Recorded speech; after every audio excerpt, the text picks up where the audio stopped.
Enigma doing a good job here, at least keeping middle neutral. When in fact the Guardian here from Fly does go down, say the damage is simply too big. Could Xeon and Flea revive this? Might be a little bit difficult. Might be risky because of just how much damage the Untamed can bring, especially seeing as Floody is also heavily pressured. Oh, Floody needs to not die. That's so bad if he dies. Oh no!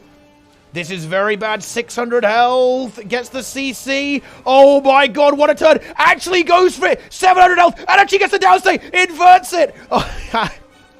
Oh, and then they're going to get the res as well. Oh, Floody does go down, but that should be the right. Okay, yeah. All right, okay. All right, okay. Look, this is getting a little bit ridiculous, guys. Come on. Listen, I don't want Floody to have this much fun when he's editing the montage. Can we maybe dial it down a little bit? The ego on this guy is going to be ridiculous after he drops this montage. I'm sorry, guys. We've got to... I might have to go watch another game. This is just not okay. Right, let's go. It is time. Right, what we got? It's Fly. Okay, so we actually do... Let's go take a look at some teams. So let's take a look at this. Let's leap into action here. It's the first round of the monthly automated tournament. It is indeed a pretty hyped team here, actually. We have Fly, Floody, Xeon, Gornet, and Carablanca up against Spocker, Nick, Corrupted Cabbage, aka Sakaya, Niccolo, and Gam. I have no idea who that is, but they're playing Vindicator. And let's see what the builds we have. What are these builds? Oh dear, oh dear. What have we got going on here? We have got a Rabid Spellbreaker going on here. What is that? Longbow and then Dagger Sword. Now, that is a very spicy build. That is not something you're going to see very often. We have Defense, Discipline, Spellbreaker, all thrown into this. Goodness me. What a roster here of abilities that this build is going to have. Defense, of course, newly revamped defense line. A lot of sustain in here. And playing condition damage with the longbow. Almost feels like an old school core build, right? Using the longbow burst to put down some burning fills, get some of that fire pressure out there. Very interesting. Oh, and look, CMC actually made it happen. We are no longer seeing a bunker Vindicator. It's going to be a DPS Vindicator thing. Pretty exciting stuff. Pretty exciting stuff right there, guys. Invocation, Devastation, and Vindicator. You absolutely love to see that. Incredible stuff, incredible stuff, incredible stuff. Then finally a Berserker Amulet. Finally a Rune of Divinity. Invocation and Devastation. With the damage dodge. And 2 dodges. 2 dodges, my friends. There are no Guardians. This is just... What a classic balance complaint. Guardian. Best in slot on support for over a year.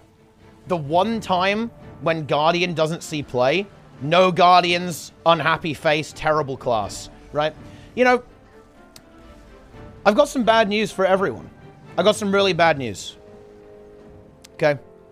There are only 5 slots on each team.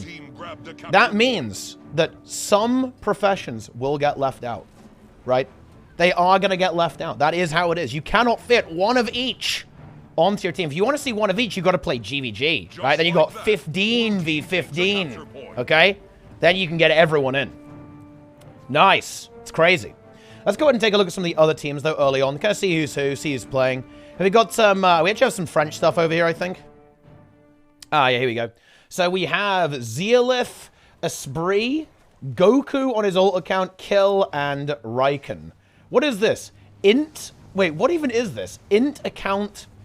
FF Next Dog. Okay, I mean, this is the account name of someone who doesn't have their main anymore. But anyway, what's it going to be? It's going to be the Tempest, of course, as a support. It's going to be the Untamed Balance Class XDD. Goku's Secret Source, and it is indeed the Secret Source build. Here it is. We have the Rabbit Amulet with Balthazar, with Longbow, and then Dagger Sword. Unfortunately, it's the leaked Secret Source, unfortunately, even with the Banner of Defense in there. Ah, yes. Very, very nice. You love to see that. Catalyst still going strong here. Marauder Amulet, Rune Divinity. Just the usual build that we've seen here. Of course, from Catalyst, more aggressive... oh, wait, never mind. Unfortunately, the French have not learned of doing damage on Vindicator. They have instead opted for a slightly putrid Salvation build. The Salvation line, it just cannot be stopped. It is too powerful. Kind of more like a duelist style Vindicator, a bit more of a bunker, a lot of defensive play there. So a lot of kind of 1v1ers and duelists here, actually, by the Frenchies, right? We have the Catalyst, the Vindicator, and, of course, the Spellbreaker. Combining that with, like, a Roma here as well. It's very interesting. Like, so a lot of hybrid builds here, right? Like, these builds, they kind of 1v1, they have damage potential, of course. They have a bit of support potential baked into them. So very interesting composition here. From the blue team, 0 to 300. Yeah, the red team is actually a very strong team of players, actually, with Chunsu, Nonamelon, Digitail, Headcrown, and Angel here. But they are really not having a very good time whatsoever. Not able to get a single point on the board, unfortunately, in this tournament. A little bit unlucky. You absolutely hate to see that.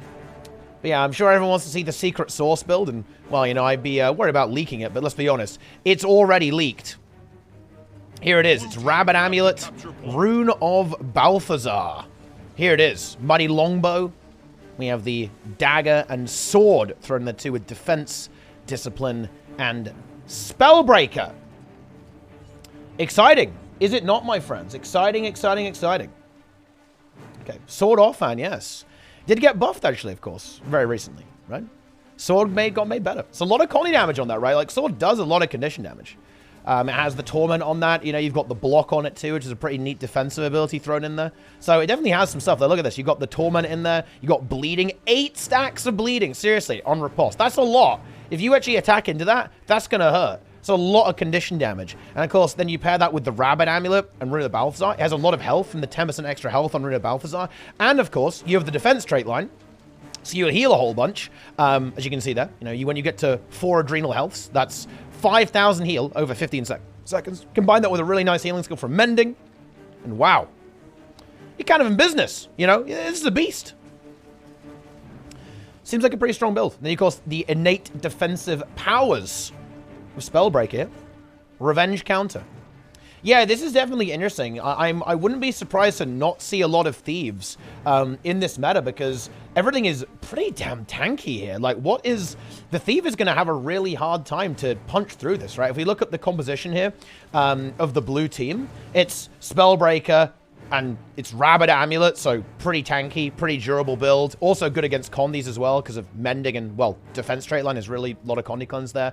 Catalyst, very durable. Vindicator, very durable too. 10%, of course, the support. A Thief is going to struggle to kind of punch through all of that. This meta is just going to be so durable that your kind of glassy Aroma-style builds might not be very effective into that whatsoever. So you've certainly got to watch out for that. Let's see what Barcode's up to. Okay, so Barcode, again, you know, obviously doing very well in this early round here. It's going to be Maya, Demolish, okay, Goat Thulsh, Fat Milf. What are these names? And Enigma here as well, you know, always bringing the memes here. And playing Druid here. Very interesting. This is instead of the Catalyst, of course, in the previous comp. We do see a Spectre here as well. A Spectre is also in play here from Maya. Looks like the blue team essentially have won this game already, but a slightly different approach here. Spellbreaker. It is the same build here, utilizing that condition damage war. I did this. The French theory craft really has got out there, huh? That's pretty crazy. Of course, we have the Untamed. We have the Vindicator. The Druid. Ooh, it's an interesting build too, actually. Valkyrie Amulet with Rune of the Mesmer. This actually kind of reminds me of a really old school Druid build that you'd play. A lot of Ranger builds utilize this combination because you can use, you can kind of use the marksmanship trait line to get a lot of guaranteed critical strikes using opening strike combined with remorselessness. Every time you gain fury, your next attack is going to be an opening strike, which is a guaranteed critical strike. So you kind of combine that together with a lot of the crowd control ability that you have to land massive combos and still get some good damage output, but you still end up having quite a lot of defensive stats, right? You have the vitality here, making you more durable than a full offensive build, but you still have the ferocity and power of the Berserker Amulet. So you just make up for the precision by using Sigil of Intelligence and, of course, this Remorselessness too. So a pretty interesting build here from the Druid. Yeah, it is indeed CC Druid, but yeah, it's kind of good to see a little bit of variety, right? You know, Druid, of course, did recently get significantly improved for PvP, a lot more condition cleanse, a lot more usability on the Celestial Avatar abilities. It's a very interesting setup here. Very interesting indeed from the blue team. It's going to be interesting to see how that fares, though. You know, I think that this composition might actually have a little bit of difficulty because here we do have this Spectre, but this Spectre is... Maya is going to have some difficulty in generating value, I think, because the teams that are utilizing the very durable, slightly tanky, like very heavy on duelist composition, they're going to be able to just kind of sit on 3 nodes all at the same time and then rotate their own roamer, the Untamed and the support. It's going to be really hard to break through that. It's going to be extraordinarily difficult to do. You know, it really is. So we'll have to see. Of course, that's kind of, well, we're getting towards the end of the first round here. Let's see if there are any other notable teams about the place here. Let's see, what have we got? What have we got? We have an exciting game. Maybe let's go and watch this exciting game here. Let's take a look. Yeah. I need to change my character model limit. There we are. But we actually have a Hardstuck team here as well. Weaving Legend, Global Legend, Drake, Desync Abuser, Skitlissu, and Levant. Currently actually up by 70 points against their opponents. It was very, very close. In fact, the red team were really gaining on blue team, but blue team appear to have got control back here of actually all 3 nodes. Red team a little bit trapped on middle. They're not in a good spot. I think they've got to back off a little bit here before they go back in. There are going to be some serious issues in this current situation. Can red team really break through this? I mean, they need to make a fairly decisive play soon. Otherwise, they are going to just run out of time in this game and lose. And I'm not sure if this is really going to be it. They're going in a little bit too early here. Going in piecemeal in a 3v4. Well, honestly, a 3v5 situation. It's not really going to work out. There is a Signet available. I'm not sure if that's going to happen. Oh, hang on a minute. There's actually a downstate from the blue team. The Holosmith goes down, and that actually might lead to this revival. But the interrupt is good onto the Signet. And can the blue team actually ride this? They need to press F here, though. They're going to go for the revive, and then they should be able to get the cleave and get the rally. But very, very close to throwing there, actually, in that team fight. Red team actually managed to get back map control during all of that. But I think with those 3 kills, blue team should be able to get it back pretty easily and end up closing this game out. I think so anyway. Yeah, the Tempest pushing into the Druid here. Maybe not really going to be the highest value thing in the universe, but we'll see. We shall see indeed. And now the blue Holosmith is kind of wriggling away real quick. Good, good, good, good, good. But blue team, they definitely won. I mean, they essentially win on 1 node at this point. They actually have a second one coming through there on the mansion. Meanwhile, just defending this middle node, middle position. As long as they don't, I mean, they don't even need to play very aggressively here. They just need to wait until the game ends, pretty much. I do like what the Mechanist is doing here. I think they are going to go for this push directly onto the Vindicator, but I'm not sure if that's really going to be good enough here, as I think that will take too long to break through, if at all, actually. I don't think the Mech can really do too much here. Mechanist... It honestly is surprisingly popular, but I think it's very, very weak in PvP. It's probably one of the worst specs in PvP. It simply just does not work against players who know how to deal with it, right? Whatsoever. And yeah, as you can see here, the game is about to end. Red team wins a capture point. That's it. Let's go take a look at another game. That was going to be exciting, but then I ruined it with the caster curse by joining. You've got to watch out for that. Oh, wow. A really close game there between Yugo and the Dancing Choya gang. Yugo just barely defeating the Dancing Choya gang with a 23-point advantage. That's the actually end of the first round. Wow. That's crazy. Let's see what's up next. Fly high. Let's see. What do we have here? What teams could be very interesting to take a look at here? I think we might just be looking at teams here as well. Although we can see legendaries but no models. You know, I was gonna change it because I kind of forgot to change it back from the GVG tournament, but then you complained about it, so I'm not gonna change it now. There you go. Let's see. How about this Zintrex team? How about this Zintrex team, huh? Let's take a look. When Side Note was the thing, I forced MC to 1v1 for 2 hours multiple times. I like that. I think that's a good way to practice. So, it's Zintrex. It's Feifei. Ah, this is definitely a team. So, who is this? That's the question. Boba Fighter. Okay. It's Zintrex. On Indeed, the Special Source Warrior. Ah, with the Traveler rune. Though, more movement speed over the Balthazar rune, which is more burning duration. We have Feifei. The Chronomancer. Ah, yes, the power Chronomancer. We actually saw this build crop up a little bit in the last monthly. Although, there aren't that many people who play Mesmer left over. Like, Mesmer is really difficult to actually evaluate, simply because there aren't that many people who play Mesmer a lot of the time. It's kind of a little bit similar with Thief to an extent. There aren't that many people who play Thief in the current scene, and as a result of that, there are a few builds that are always a little bit difficult to evaluate how good it is. You know, because some people, you know, even if it is good, people might not play it anyway because, I don't know, people just don't like playing Thief. They don't like playing Mesmer, apparently. But anyway, next up we've got Andreas here on the Static Discharge Hollow. This is kind of like the new build that cropped up. Could honestly be really exciting to see this in the next patch, actually, as well, because, of course, this trait is getting significantly reworked, actually, to the point where basically every single ability is going to have an extra special effect over 100 heat.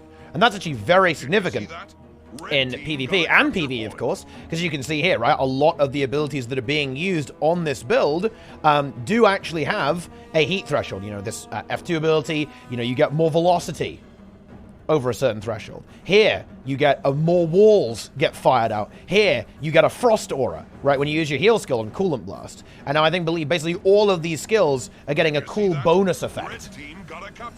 They're getting a cool bonus effect. Not all of them, but almost all of them are getting a fun effect. Over 100 heat, which is certainly very exciting, I think. So this build is going to get even better in the next patch, probably. Unless they also nerf it at the same time. As you can see, the damage is massive. Players dying left and right from the blue team here. As you can see, this is definitely a pretty, you know, pretty imbalanced matchup in favor of red. But we also have Mio here on Reaper. Ah, now, this is going to be interesting to see how well this build works out. Now, Reaper has definitely fallen out of favor a little bit because it just really struggles to survive into how bruisery everything is right now. It's a little bit too squishy. But it certainly can pack one hell of a punch in the right hands, especially if we're going with the Spite build. And this is a colossal amount of damage. Nearly permanent quickness uptime, a lot of might uptime. You're going to be getting up to 20 stacks of might plus with this. Soul Reaping with a lot of DPS. Does have a slight tendency to get a little bit one-shot, a little bit like that against the Soul Beast, but actually does manage to actually survive just barely, but is incredibly pressured in this particular scenario. Not exactly ideal. There we are. That's the end of that. Red team got a capture point. And there we go. Full damage. Full DPS, indeed. Here from the Reaper. We'll see how that works out. And a Support Guardian. Hey, look. There's at least one Guardian. Check that out. Support Guard, still going strong. It's certainly a build. I think, you know, Tempest does see a bit more play these days in that support role, but Support Guardian is definitely still perfectly serviceable. The stability it has is very, very nice to play with indeed. Certainly kind of streamlines your teamfight experience, having all the stability access from Indomitable Courage and stand your ground at the same time. But anyway, this game is obviously fairly conclusive. Let's go ahead and take a look at another one. How about this one? Let's go. Why is Core Guard better than Firebrand? I mean, Firebrand just got denumbered, right? It had all of its numbers removed, pretty much, because the design of Firebrand was very problematic. It was, a lot of the abilities were just very, very unhealthy for PvP, especially the heal skill, funnily enough. So everything got deleted, like nerfed into oblivion, because no matter how much they nerfed it, it still ended up being meta. Also, the elite skill being a stun break was also pretty disgusting as well. But yeah. They had to massively increase the cooldowns, nerf all the numbers. Essentially, they made it completely trash. It was either that or have it dominate the meta forever. This is kind of what I talk about sometimes with design. There are some elite specializations that their design is just so strong, even if you nerf them, they'll always end up creeping into the metagame. Really good example was actually Scourge.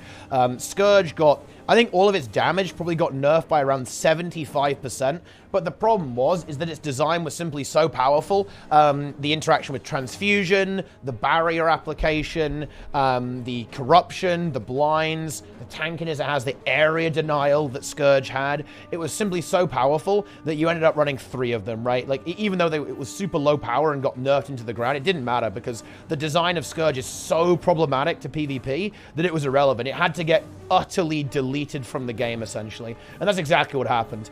They had to make it so bad it was unplayable. Otherwise, it would continue to dominate. Yeah. That's how it is. Yeah. Well, there's a difference between letting the class be good and not wanting it to completely dominate the meta for all time. right? And this is where design becomes very problematic, right? That's what ArenaNet did. ArenaNet removed it because they didn't have time to redesign it to make it actually make any kind of sense in a PvP game mode. Yeah, and that was the fate of Scourge. Did you see that? Let's move on. This is a very one-sided game here. This is not looking good for our poor old blue team. Oh no, oh dear. Team Barcode actually having a competitive match. Let's check that out. This is an interesting... This actually is an interesting team. Oh, one of the Worms. In fact, playing on the red team here. So, on the red team, we have Loki, also known as Addict, which is pretty funny. We have Flandre on the Chronomancer. Yep. It's going to be carrying Amulet with Staff, Scepter, Torch. Kind of the conditioning build. This is more of a duelist style build that we saw with a lot of wells. Has a lot of air denial, a lot of self-healing, a lot of alacrity, right? And a lot of crowd control. I think this was a build that was also played in Rip's team, the double Mesmer comp. It was one of them. One Mesmer was playing the power build, that was Rip. The other Mesmer was playing the condition build, kind of this duelist build. Brings a surprising amount to these team fight environments too. It can give Aegis to teams and so on. Has a lot of crowd control, a lot of weakness application, even some decent healing and condition cleanse there. So a very interesting build, bit of a hybrid build. We're seeing a lot of that these days, actually, in this tournament, and kind of the last one, too. There's a lot of hybrid builds and very flexible builds that do a lot. It's going to be Berserker here on the Daredevil. In fact, not the Spectre, as we've been seeing fairly recently. It's going to be with Bandits Defense. Bandits Defense Gaming. So a slightly different build compared to the usual Daredevil stuff going on here. And Skiki on the Vindicator, the Salvation build, with Invocation, Salvation, and Vindicator. There it is. Berserker. It's a pretty cool name. And yeah, so far, there's a little bit of difficulty here. Let's see if we can see what's going on from Barcode's perspective. Their composition is definitely unusual. They've actually gone for... They dropped the Druid and gone for a double Untamed setup here. So an awful lot of damage on this team. That is absolutely for certain. Some serious DPS. You love to see that. Well, actually, we do have a downset on the red team, and you can see those Rangers really get to work there, combined with this Vindicator. I believe it is the Salvation build, so not a lot of DPS. Yeah, the Untamed Edge is actually going to leave here and just leave this endless 1v1. These guys are probably going to be here for literally the rest of the game, so I'm sure they're going to have a lot of fun. Meanwhile, Chronomancer gets a big gravity well off here onto the Ranger, but the Spectre resustains quite nicely, actually, applying a lot of barrier, some healing from that stealth attack. And the fight will continue. Chronomancer a bit pressured here, does still have Distortion left over and gets a good heal skill, so Distortion has now been used, Precognition coming up very shortly. Is it going to be enough though? Actually, a lot of damage coming off it. That is going to be now a confirmed kill there by the Untamed, and Maya comes in there getting a big kill onto Loki, the Deadeye, at the same time there too. It's interesting to see the Deadeye. It's a double Thief setup, so very, very squishy. Ooh, a Revive that come through. That was a good port up by the Chronomancer up top into the Revive by the Thieves. That was pretty damn good there. Meanwhile, though, Chronomancer going into the Warrior. Honestly, I have no idea about that matchup, honestly, because this is a totally new build that we're seeing here. I do honestly kind of think that the Warrior should be able to do a good job here. The Warrior will have a lot of pulsing area pressure, and that's something that Mesmer is not super happy with, right? There's just going to be pulsing AoEs down all the time, right? And that's going to be incredibly painful to Mesmer to deal with. It didn't really happen because the Mesmer just died and got ganked by the Untamed and, of course, the Thief. And Blue Team were actually, by getting that kill here, getting rid of this kill on the Deadeye up top, they were able to secure themselves the top buff at the same time. There it is. Who is the Deadeye? Azadome? I actually have no idea who this is. It is someone called Addict. Did you see the that? Deadeye. Red team got a capture point. It is Azadome, apparently. I guess that does make sense. That does make a lot of sense. As Azadome is indeed the Deadeye gamer. If you see a Deadeye, you don't know what it is, it probably is Azadome. So far, Barcode definitely getting back into this. We've got ourselves a very competitive matchup here. Maya sustaining that. Yeah, Untamed over there. It's a 3v2 here, so Blue have to be a little bit on the careful side. They're going to have to try and disengage this or play it very, very safe. Now, of course, it is the Vindicator here, so it's not a crazy amount of damage in the 3v2, but it will still certainly be more than enough to actually out-pressure this. Yeah, that Untamed really getting hit super hard. Gets the stealth off, but is that going to be enough? We have an evade up. We have some mobility. Really nice teamwork here by Maya, getting that stealth off. Big healing and big barrier from the Spectre, supporting that up there. It's kind of like some really cool Spectre gameplay, like that proper Thief support, right? You love to see that. That's exactly the intended gameplay of Spectre, right? A little bit of damage, a little bit of pressure, and also supporting allies, healing them up, going into self. That's kind of nice. You know, somewhere out there, guys, there's an ArenaNet dev smiling, watching that gameplay. Ah, yes, this is what I meant. This is what I intended when I designed Spectre. I think that's very much the case here. Barcode now getting themselves that triple cap as well, which is absolutely delicious in favor of the team. Of course, I believe there was a... Yeah, the reason that happened was because I think there was a kill onto the ultimate Dart Worm on the bottom of allowing Enigma to grab that. Of course, immediately giving map control directly to the blue team. Now, let's see if red team can actually get back into this. I think they're going to be a little bit pushed to do it. The Untamed is in the downside, but will get revived here, actually. Doesn't get fully killed off. Of course, red team significantly outnumbering their opponents on middle right now, but I think blue team should be able to reinforce in time. Well, maybe not quite, actually, as Fat MILF has gone into the downside. The Untamed for the blue team not able to hold on. Oh, he's not going to get stomped out, but I don't... Oh, actually, hang on a minute. Chronomancer from red is in danger. This could be a pet res here. They actually need to kill this. This pet res could come through here, and if that Chronomancer goes down, that is a risky situation. There's the pet res. I'm actually a little bit worried for red. Chronomancer red is in a lot of trouble. Does have distortion and continuous, so it should be okay. Is that stomp going to come through? No, it's not. Blue team, could they recover this, could they be recovering this Ranger? I don't think so, yeah. The interrupt was used, and unfortunately, red team not able to actually push over there to, in any way, prevent that stomp from happening. And blue were able to actually bully the red thief away. Maya standing firm over there. And blue actually, through all of that chaos, maintained control of the middle node too. A little bit of instability, not quite enough muscle in red team to actually hold on and continue to contest this. So I think blue team have got themselves into this winning position. I think they win this with an incredibly high degree of certainty at this point. Don't see a way for red team to come back. So a very nice comeback, in fact, by the blue team, rather. As you can see here, that red team was ahead for a very large majority of this game. And it's getting these few kills, this kind of streak of kills really propelled blue team into the lead. They got themselves into a good map position and held on to it. So very well played there by Barcode to rally themselves and recover. You love to see that. And yes, guys, here's the super secret build. Here's the secret French sauce build. It's right here. Enjoy. Enjoy! How about this game? Goku Theorycraft is just to kill the game. True. Yeah. That's actually true. Right. Oh, it's actually not that exciting. Oh, hang on. Maybe it is that exciting. We now have a stillness being captured by the red team. Red team, hang on. Do we see a comeback here? Oh, no. No, we don't. They're dead. Is there any way they could recover? Oh, hang on. We actually did see a revival here onto the Willbender. But the Chronomancer's in a 1v... Well, I mean, Diss Track is moving over here on Willbender. Can they somehow hold on in this 1v3? A lot of damage coming up. They've got renewed focus. They're pushing for a kill, and actually the thief over here didn't die. So if they can somehow hold on, they actually get a kill there. Hang on, hang on. Oh, that thief, though, is about to die. Oh, is there a potential cleave here? Can this get cleaved out? No. Unfortunately, a thief dies first. Very close. So well played by the Willbender. But I don't think they can hold on. Oh, the Chronomancer is back, but that's it. No cooldowns left over, unfortunately, for the Willbender. Now the Chronomancer moves in. Are they just going to keep maybe trying to feed into bottom buff just to deny it while they win the map and maybe get enough points? I mean, they're surprisingly close to doing that. Here comes... Oh, no, the interrupt. Oh, no, the Chronomancer's going to die here immediately. Oh, that is so unbelievably unfortunate. It really, really is a bit rough. Red team wins a capture point. Oh, I mean, red have a triple cap, but can they somehow deny this? They actually might be able to. The thief and the guardian do get here in time. Oh, no, they don't. Oh, they didn't interrupt it. Ah, that's very bad. Oh, what a really close to a comeback situation there, actually.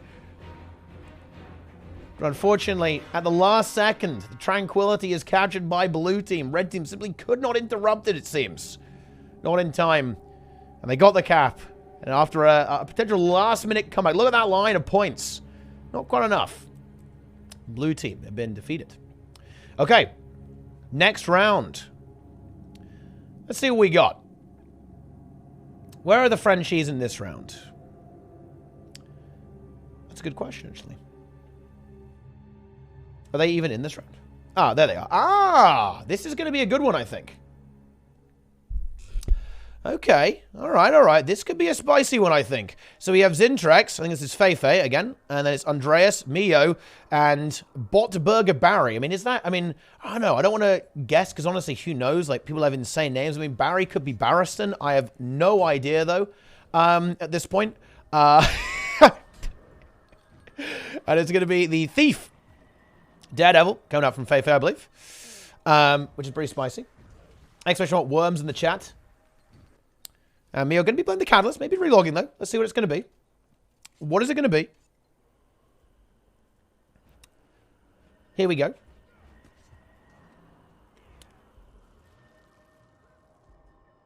Rune of the Undead. Once again, it's going to be Warrior Special Source versus Special Source here.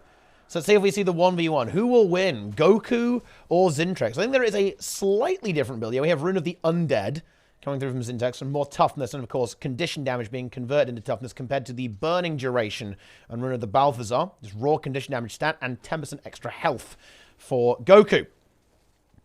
And it is going to be the Reaper. This is a bold move. This is a very, very bold move, in my opinion. I'm going to be very interested to see how this actually plays out and how Blue Team is going to respond to this. I think the Untamed from Esprit is really going to be pressuring this Necromancer as hard as possible, really denying that value. But then again, there is something that is worth noting here. Of course, the Blue Team, they don't really have that much pounce. It's a lot of kind of bruisers, bruisery classes, not a lot of kind of hunt and chase outside of the Untamed. But that being said, I'm like toe-to-toe in a heat of a big fight. I think that Reaper's just kind of going to melt, right? There's going to be so much pressure and so much sustain coming through from Blue. It might be quite difficult for Mio to actually generate value on this Reaper, but we'll see. Could definitely be some pivotal moments. If there's a huge amount of DPS that does somehow manage to generate a kill and get a lot of downstates, I think the Reaper can definitely snowball, but it's going to be extremely difficult for that to work, I think. So here we go. Both teams actually going for pushes here. Blue team getting the first node here, setting the Warrior up to 1v1 into the Chronomancer. Let's see how that goes. I imagine the Warrior is going to have a pretty happy time in that, but actually a lot of damage coming out there from the Chronomancer. Warrior going to have to be a little bit careful, but again, the sustain and the value of this build is going to be very high. Might force the Endure Pain out there, though. Some very good play here by Fei, nearly getting the job done into this Warrior. The secret source may have been outsourced currently by the Chronomancer. Not just yet, though. It's certainly not over. Red team managed to get themselves the middle node here as well. Of course, you know, they should have the superior team fight. They've got a lot of damage here. The Necromancer should definitely give them the upper hand in some of these even fights. There's a lot of DPS there, and of course, there's not really a lot of pressure from the blue team in that fight. It's a little bit of a slower fight there. Meanwhile, we actually have a Guardian. Should be getting that Signet Res, I think. Oh, no, the Interrupt is actually good. And wow, that Untamed Spike was absolutely colossal onto the Support Guardian. We'll actually get that kill. A lot of health was lost attempting that revival, and it doesn't work out. There is the punish. Unfortunate stuff. Guardian in the downstate. Andreas in the downstate too. And then we also have over here on this middle fight, Blue Team just kind of keeping it stalled. Zintrex trying to contest this, but we can actually hold this somewhat effectively. There's not really going to be enough DPS to break through. The support not going to help with the actual contribution to this fight and getting rid of this Warrior. Warrior standing firm somewhat effectively, but the Reaper, Guardian, and of course Hollowsmith did end up a little bit dead there. So that's not ideal. We now have Hollowsmith moving over here to try to help out with the Chronomancer to secure this node, but actually Blue Team already responding to it extremely well. They're in position, they're ready to go. Kind of getting Goku control of that node. They'll probably start leaving. We already see the Tempest starting to move away. And yeah, this is a little bit of a scary map state right now for the red team. They're a little bit boxed in. Where are they going to go for a push? Let's see if they'll try and go for point A. Looks like that's not going to be the case. Going to move that Necromancer towards middle again. Now, Riken does get spiked hard, and that is that spiked Necromancer putting in some work. There's some very high DPS. But I think the problem is here is that the Salvation Vindicator is here. Salvation Vindicator and the Catalyst, that's going to be so difficult. Even in this 3v2, it's going to take such a long time to actually bust through this. I don't really see much of an opportunity. And yeah, we almost see a victory here. The Vindicator, even though it is Salvation, it is more of a defensive build, it still does pack a bit of a punch. There is some damage on this kit, forcing the revive out almost in a 2v3 scenario there. And yeah, red team having a lot of difficulty. The secret source does take out the Chronomancer too. Goku having a bit of struggles in that first initial scuffle they had, but now seemingly has found the answer, found the rhythm, and gets that kill. Ooh, this is scary. I mean, this is very, very bad here for the red team. I do think the composition, I mean, look, it's the French Theorycraft, right? Like, the French Theorycraft, it usually does seriously put in the work, right? Like, they always come with a refined strategy, a refined approach to playing the game, and I think they've got that here. Red team not really able to answer it. The plan of blue team makes a lot of sense. They can test all 3 nodes. They have something that's relatively tanky and it can hold its own on all of them pretty much. At all times you can see the warrior here. We have the catalyst over here on middle. And then of course the vindicator over here. It's hard to break through. Very, very hard to break through. Particularly seeing as you don't have that massive roaming damage. You know, this kind of is what happens when, you know, funny enough, you know, I'm going to make Syndrina very happy by saying this. This is kind of what happens when you don't have a lot of very strong roamers, particularly Thief, right? Like when Thief isn't able to kind of beat this stuff down and generate kills, stuff like this works extremely well because you can just not die. You can not die and hold on. And that's exactly the plan that the French have here. It's don't feed, survive until the support gets there or the roamer gets there, and kill stuff over time. And that plan is working extremely effectively against their opponents currently. Support Guardian will also go into the downside here alongside the horse, but that will be a Skyhammer skilled for the blue team. Of course, as they had to spread themselves over the 4th node, that does slightly yield some map control, but not really that much. Goku fighting this 1v1, but of course will then get reinforcements immediately by the Untamed. 4 players dead from red. This game is over. Oh, yeah, this is Mio, the Reaper Gamer. Reaper Gaming.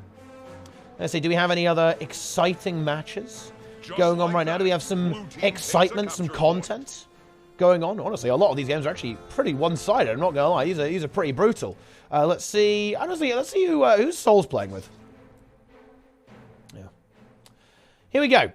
Oh, this is actually a pretty close one. We have Sim Souls. I have him nicknamed as Breed Bull. For Brian, Vernick, aka Holy Beard Man. Destfire, and Stellan, aka Beastlan, here on Untamed. So, slightly weird comp with the double Vindicator. Is it double Salvation? It is. Wow. This is a very unusual composition then, because we have support and 2 Salvation Vindicators. However, the double Untamed is apparently enough damage to get through all of that. Of course, Vindicator did get nerfed very hard. It's nowhere near as evasive as it used to be, nowhere near as sustaining as it used to be, so maybe that's not entirely surprising. And of course, double Untamed, that's some serious DPS. That is a colossal amount of damage. I gotta say, I'm very excited to see Barcode into Frenchies, because that's going to be a real clash of styles. Like, can the Thief will Thief and double Untamed be enough to break through the French defenses? That's a good question. We're going to find out probably pretty soon, actually, as both teams appear to be doing an extremely good job here. As Team Barcode getting kill after kill here, securing a kill on the Vindicator, Untamed in the downside too, another Untamed fully dead, just to support, and of course the Deadeye left over. I haven't seen Deathstar around for a while, actually. Ready for targeting coordinates. That's crazy. Wait. Who have we got in the chat? Is that actually the one, the only Tyrone? Talbar? Wow. What an honor. For those who don't know, this character in the chat, Talbar, also known as Tyrone, innovated the entire Guild Wars 2 PvP meta by getting Legend on, I think, 7 accounts at the same time on Burn Dragon Hunter. Yeah. Also very good in fashion shows. I'm afraid Dragon Hunter, not meta for high-level play. Good in ranked, though. You know, you can definitely meme people with that in ranked. People never see it coming. They get completely deleted. So, bad luck there, I guess. But I think the only reason why DH isn't meta is because you don't play. Oh, I think you do. I think you did actually come back, but I'm not sure if you're playing PvP right now. We need you, Tyrone. Look at this. Look at this build, dude. This is what happens when you leave. When forklift operators, also known as doglift operators, leave, we end up with double Salvation Vindicator. I need you to come back to the game immediately and save us from this eternal hell and eternal torment of what we're experiencing. Although, I've got to say, I actually think that the comps are kind of fun, actually. There's going to be a lot of very dynamic rotations later on, because it's going to be a lot of 3-node play, and I think 3-node play is always really exciting to watch. So even though the rotations are going to be not quite as fast-paced as we'd normally expect from PvP, I think it will still be some really good games. And I also love seeing some special source, right? Like, Spellbreaker coming back, maybe not as we expected. I know anyone would have perhaps predicted condition damage Spellbreaker. I think people want that great sword build back, the power build back, but not this time. It's going to be the condition damage build. Very interesting stuff there. It's always good to see some variety, some new weapons. Again, it really is very reminiscent of the old school style, right? You know, it's not exactly Hambo, but it's almost halfway there, right? Like with the way that this build actually plays out. A lot of area pressure. Yeah, honestly, like, it is crazy how much you can buff things before they end up getting good. Because look at the numbers on this, guys. This is crazy. 8 bleeds on a 15-second cooldown. That is so much damage if you're able to land that ability combined with that torment. It really is. It's pretty big. It's pretty big. And of all abilities, Signet of Rage being used. Installed. You know, I guess Signet of Rage is pretty spicy here because of, especially because of the way conditions work, right? Because you can just give yourself 20 might when you already have a load of conditions ticking on your opponent, and then boom, all of a sudden, all the conditions that are ticking on your opponent do way more damage. That's all, yeah, 600 more cooldowns, that's crazy. I like it. And you guys, you do get a bunch of free adrenaline. Passive adrenaline right there. I like that. Who'd have thought that? I guess, yeah, Rampage. I guess you're not really doing that much with Rampage on this build either. Not a lot going on there. Because you have no power. 1,000 power. You have precision, but that's not really going to help you. That's not going to help you that much. But it's just exactly, guys, what CMC intended. He buffed Signet of Rage for this build. He saw this build coming. He knew that it was going to happen. I do like the fact that everyone was super hyped up about Berserker, and then, oh, whoa, Condi Berserker, guys, it's going to be crazy. But actually, it's Condi Spellbreaker. That is pretty funny, actually. I'm not going to lie. Blue team grabs that's the content. capture point. Anyway, what's coming up next? I'll tell you what's coming up next. It's this game. It's a pretty close one, too, actually. 287 to 351. Blue team losing a Spellbreaker. That's not exactly ideal. Oh, this is the red team that we saw tragically actually get taken out in the temple map previously. Oh, Dragon Hunter does get shut down very quickly here by the combination of the Untamed and the Thief. Ooh, but the Harbinger now dies here from blue. There's a lot of damage. I saw there's some really big numbers coming out here from Distrack with the Strength Rune Willbender. You haven't seen a lot of Willbenders recently, but this one definitely blasting in this particular game. Red team now know with that map advantage. Blue team grabbing point A there, but they're very unstable in this team fight.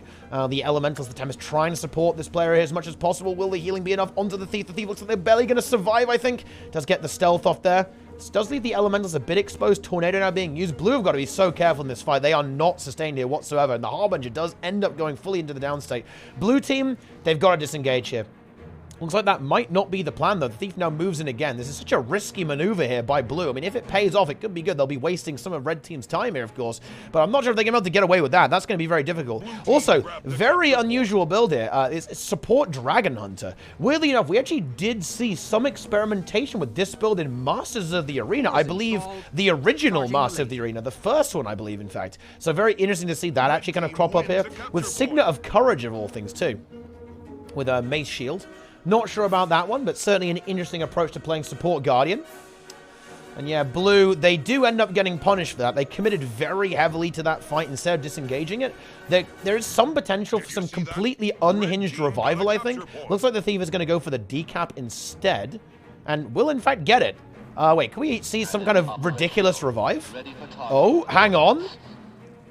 No, we don't. Yeah, unfortunately, the Aegis and the block being used there, and the stability to deny any kind of interruption. So the killer is going to come through, but the node was neutralized. And Red Team really gaining their way back into this game, having everything completely shut down. But there is no answer to the Skyhammer. So that will, I think, immediately neutralize us. Oh, is the Guardian going to make it? Oh, no, did not make it. One tick off.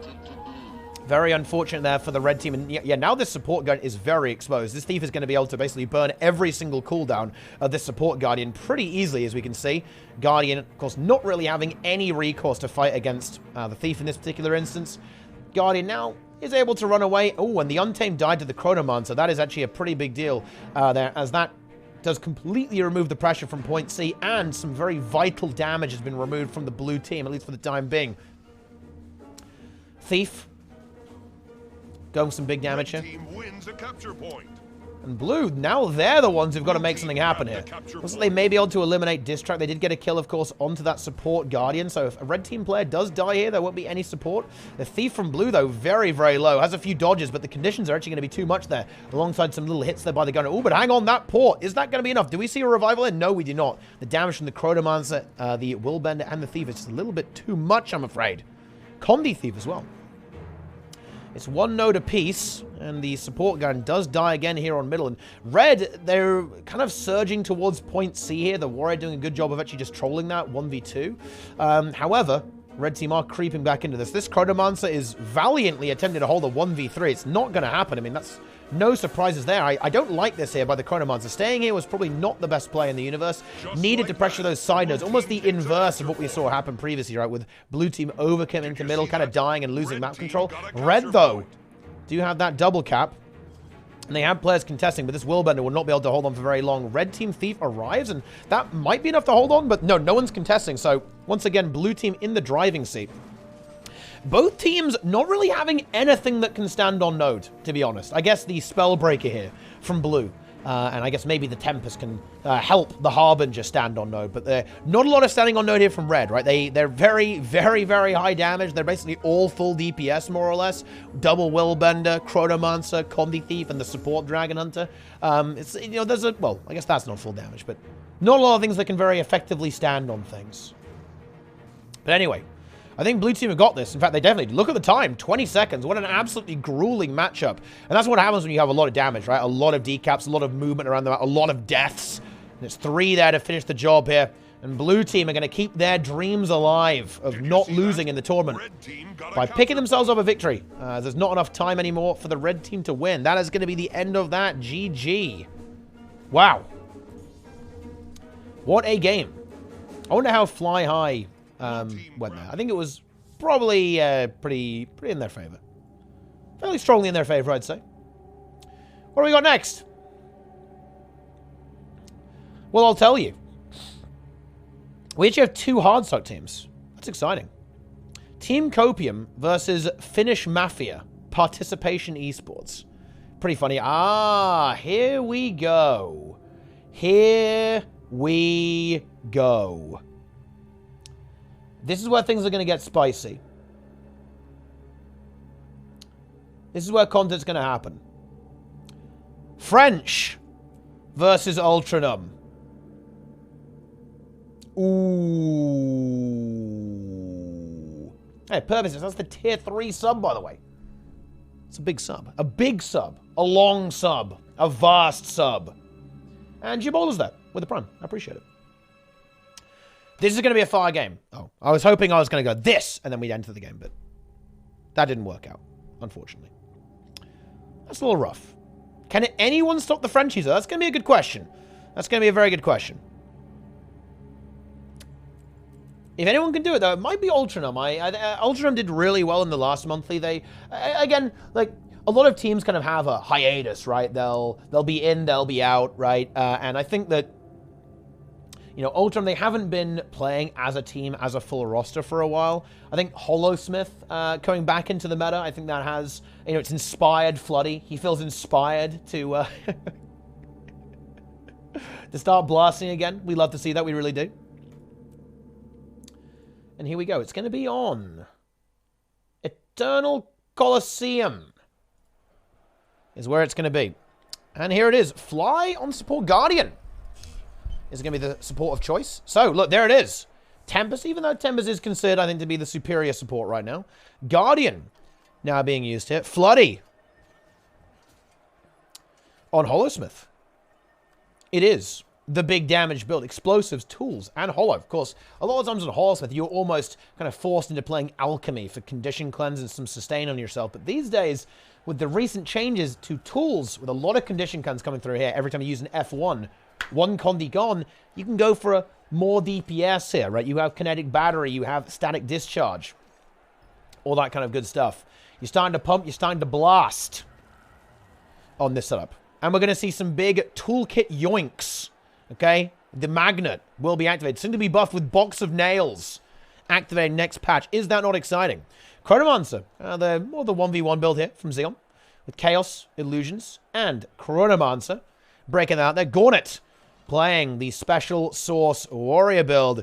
Casablanca on the aggressive Vindicator with Devastation, not Salvation. The match starts soon. But they're going to face a strong opponent, and that opponent is going to be Tempest from Zeolith, Untamed from Esprit, Goku Secret Source on Secret Source Warrior, Kill on Vindicator, Salvation Gaming, and Raiken on Catalyst. This could be an exciting one. The big question is, will Red Team be able to find an opening and break through? So far, Blue Team, they've just sat on the nodes, they've rotated between the nodes, and they've won the game. And the composition difference here is going to be interesting. I think a lot of this does actually come down to Floody, right? Is Floody going to be able to get value? Can he generate kills? Is he going to be able to get kills effectively into this warrior across the map and just generate some value? Because that's kind of like one of the big differences. And actually, Floody nearly does kill this warrior. Is that going to actually be a confirmed kill? I think it is, yes. And you can see the damage of that Horseman. It is very significant. It absolutely is. And First Blood actually is going to go towards Ultrascuffed here, but they do very quickly lose Xeon. Could Fly somehow recover this player? That's the question here. Here comes the Signet. Is there stability available? Yes, there is. Xeon now back up, so that actually did work out there with that recovery. Casablanca holding on the other side of the map here too, alongside Gauntlet. Of course, this should be pretty stale, I think. There's two pretty durable things on both sides. The Vindicator actually doing a lot of damage. Casablanca struggling to hold on in this particular matchup here, but jumping away. Able to hold on pretty nicely. Some good kiting here from the Revenant on Red Team is going to save the day. Let's see if they can turn that onto the Tempest. Looking like they really can't. The Tempest healing is, of course, very, very good. Red Team looking to get some node presence here. And Floody actually kind of popping off, heavily pressuring this Untamed. The Untamed having so much. That might be dead, actually. That should be a kill, I think, with that CC. Can Floody finish it? Yes, he absolutely can. That's the end of that. Floody actually wins the clean 1v1 into the Untamed as well, killing the Warrior and now the Untamed too. Floody will gain map control here for Ultrascuffed. And Xeon actually was able to get this kill on middle. Let's see where Goku's going to go. Goku is going to, again, try and push into this Holosmith, but it seems that, I think that maybe Ultrascuffed were aware of this. I think Floody definitely practiced here for this 1v1. He seems to be ready for it, seems to be competent. Doesn't get the out of combat really in time, so isn't going to be on full health. That actually really sucks. Basically, having 25% less starting health is never where you want to be in a 1v1, especially into a strong 1v1 build. Let's see how he handles it, though. Does have some good defensive abilities on this, right? A lot of Condi Cleanse with Cauterize, so that should really help against this Warrior build. Same thing on the Coolant Blast too here, so some good sustain there, but maybe not quite enough cleanse as Flay takes some very heavy condition pressure. The Torment really, really hurting.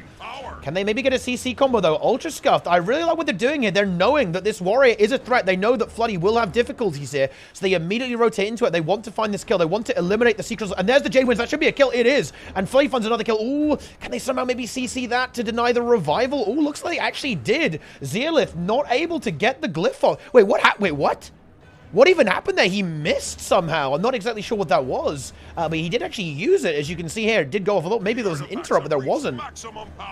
So maybe a bit of a misclick coming through here from Zeolith, unfortunately, and that ability did not get activated for whatever reason, and Goku ends up being fully dead. And in fact, look at the score. I wasn't even looking at the score. I was looking at the action. I was watching this Holsmith gameplay, but we're actually already at 150 to 18 here by French.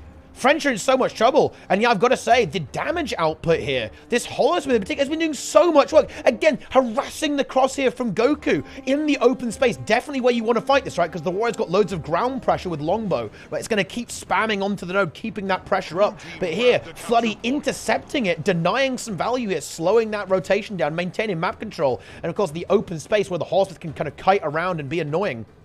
Not exactly ideal for the Warrior. And now I think the big question is how long is this going to go on here, right? I think we're going to see the same thing here from Ultra. They're going to try to plus into Floody because they know that with the +1, everything dies because the Holosmith does so much damage, right? So I think Floody maybe not super happy in this 1v1, but he can certainly hold it for at least a decent amount of time until the team arrives. But hang on, having said that, he's going to go for it. He's actually going to find the 1v1. Is the Special Source actually going to die here to the Holosmith? That might well be the case. The banner defense does go down. Oh, that's an annoying playing Firefield there, but Floody has the block. Can he land the Elite skill? The Elite actually lands! The stun break is available, though, for the Warrior.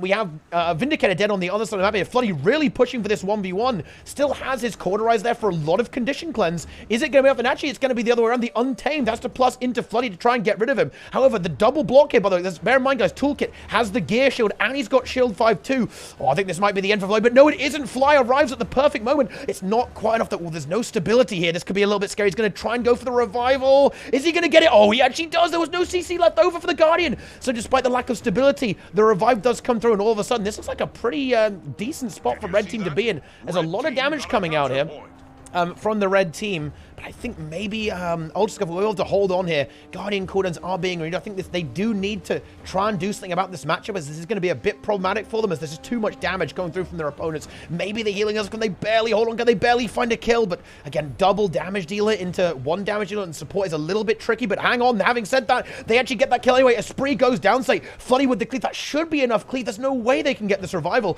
And Floody absolutely popping off in this game. Absolutely insane. Crushing everything from a 1v1 to a 2v2 to absolutely everything. Wow. And this is looking like the French Theorycraft might not be quite good enough. Of course, it is being used here by Gornet on Warrior on this the condition damage build being mirrored here. But the Chronomancer coming in, also winning a lot of 1v1s, was performing really well here. Was Xeon on this particular build. And Floody, fully activated, full potential Floody has been enabled for this one. And then, yeah, actually going to be Fly. Does feel confident leaving this. So Floody going to go for this 1v1. The Slick Shoes with massive CC into the combo. Endure Pain absorbs that damage, but look at the burst. It's too much. Floody straight up gets the kill. The French Source has actually been devoured by the Holosmith there. Wiggling back and forth. Definitely feeling pretty pleased with himself there, I think. He's definitely... Floody is a happy chappy in this game, at least. Even if they don't win, that's definitely one for the montage. But that's it. Some very good CC chaining there. Using the Slick Shoes to slip the player. Then, of course, into the Holographic Shockwave, into the Prime Light Beam. Some massive damage out, but there it is.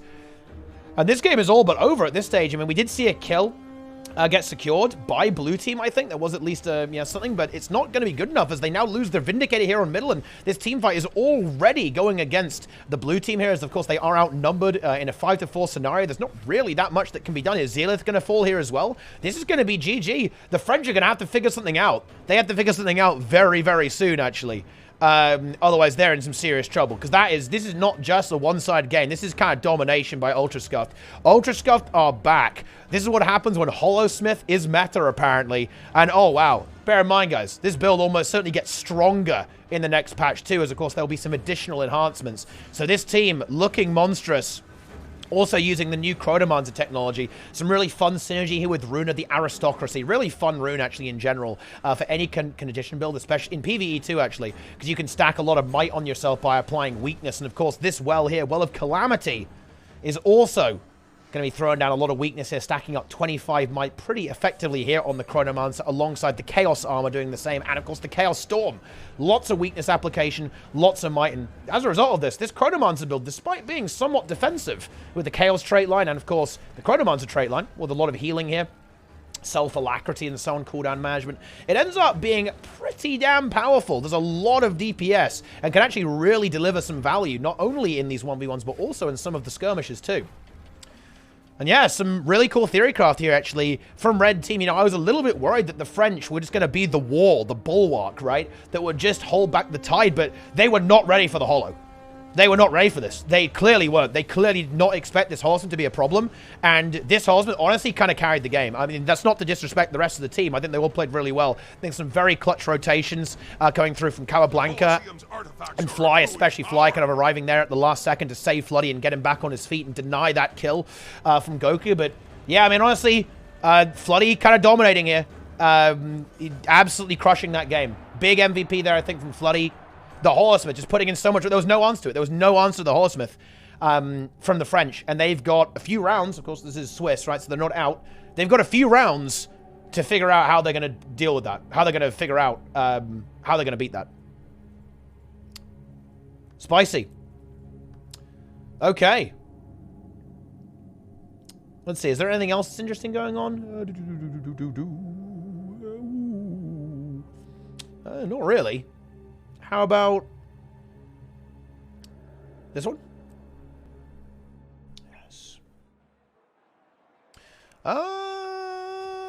Well, I mean, I could hype this game up, but not really. Red team is going to win, almost certainly, unless they somehow throw like they have never thrown before, which I do think is unlikely. I mean, I guess it's not impossible. Red team has But it is unlikely. Ah, yes. Finnish Mafia. I should take a look at some of those games, actually. Finnish Mafia Team Copium. Was pretty favored there towards Team Copium. But, you know, it's fun to see Finnish Mafia, of course. You know, that's going to be Frozen Men, I imagine. One of the most legendary players in Guild Wars 2. You often see him play... Well, the only thing you need to know about Frozen Men, guys, is he played Minion Monster before it was cool, right? When Minion Monster wasn't actually good, you just get him in your ranked games. He's going full Minion Monster, only minions, nothing else, death magic. It's 3 a.m., right? Frozen Men is there on full Minion Monster. That's what I'm talking about, right? That's some good content. And the weird thing is, he'd always win. Even though the build wasn't really that good back in the day, he would always win. He would just be there, a menace, walking around the map with a huge... You just see the minions coming at you, and you're like, what? How do I even deal with this? How do we win? It's impossible. Yes. But anyway, I think that's probably the end of the round here. Kinda. Yeah. What game is still going? Ah, this one. Oh, this one's also over, though. This is actually, close, decently close game. It was competitive. It was a competitive game. See, blue team was kind of narrowly missing out on kind of gaining some ground. They got a lot of kills here in this middle game, so they were doing a good job of recovering, but red team were able to rally and stabilize. Oh, and a massive flurry of kills there. That's not unsurprising. That's kind of blue team going for like a full all-in play to try and make a comeback at the last second, but didn't end up happening, and it's going to be a victory here for the red team. And a Catalyst there. Mio is known to play Catalyst too. I think it might end up being the Reaper in the like the really sweaty matches, but it could be the Catalyst too, because I don't think the Reaper really delivered a lot of value. It's just not really the right meta game. Despite being an excellent Reaper player, certainly one of the Reaper players in Guild Wars 2, I don't really see it doing that much with the way the game is right now. Okay, ooh, Barcode into Ultrascuffed. That's fun. That's definitely fun. Let's see. What else have we got coming up? It is, I believe, a 6-round tournament, so a lot of teams, actually. Honestly, it's so weird. You know, PvP feels super quiet right now, but this tournament is actually kind of popping off. A lot of teams. So it's French into Denshi. We have Barcode into... I think this is going to be the game to watch here. Team Barcode. You know, I always love to see a little bit of Team Barcode action because they're just... they're an exciting team because this... Team Barcode is what we need more of, right? They're all known PvP players. I think this guy, Folsch is a little bit new on the scene, I think. And maybe Guest as well. I think these are not super old school players. They could just be renamed players. I have no fucking clue, guys. Like, identifying PvP players is like a game of fucking Where's Waldo, man. Like, it's unbelievable. Yeah. Yeah. Ah, yes. But anyway, it's really cool to see teams like this because, because, you know, they've kind of come up, right? They've had the journey, right? They've had the journey of getting into it, forming a team, right? Having that grind. They've got the grind set, right, of getting better at the game. So this is a team that I absolutely love to watch. I love to watch them play, and let's see what they can do. I mean, honestly, after that performance here from Ultrascuffed, this is going to be, this is going to be tough, right? There's no question about that. But we'll see. It is definitely a composition that can be really, really scary. This is a very open map, which is great for the Ranger. It means the Ranger can really abuse its massive range in these wide open spaces. It can be quite difficult to kite against on this particular map. So a double Untamed could be some serious damage output, but it ain't going to be easy. Right, this is absolutely not going to be easy. And let's see what's going to happen here. Again, we have Floody and Cablanca going to go for that far push. The Warrior going to be assigned to guard this node. Looks like we could be seeing a pretty aggressive movement here. Yeah, it's going to be both Untames moving over here. But yeah, the Warrior, Gordon, it kind of identifies it, sees that there's no blue players on the map, needs to play safe. Will be alone with not a crazy amount of potential for support. So backs off very wisely. Wants to play a bit defensively, and then it's going to go ahead and move on in.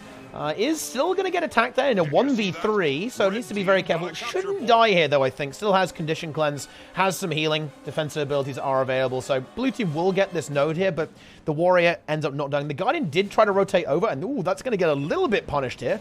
However, red team are able to reinforce that. Dimash did get killed by the push at the start of the game, and it looks like that's going to be the play here, right? They're going to try that same thing again and have this Horseman into the Warrior, because they know that Floody is able to either win the 1v1 into the Warrior, or at least get a pretty clean kill if there is a +1, if there's an extra player to finish off that Warrior. So the strategy essentially being very similar, in fact, to what we saw against the French. Oh, and yeah, this is a little bit rough for Barcode.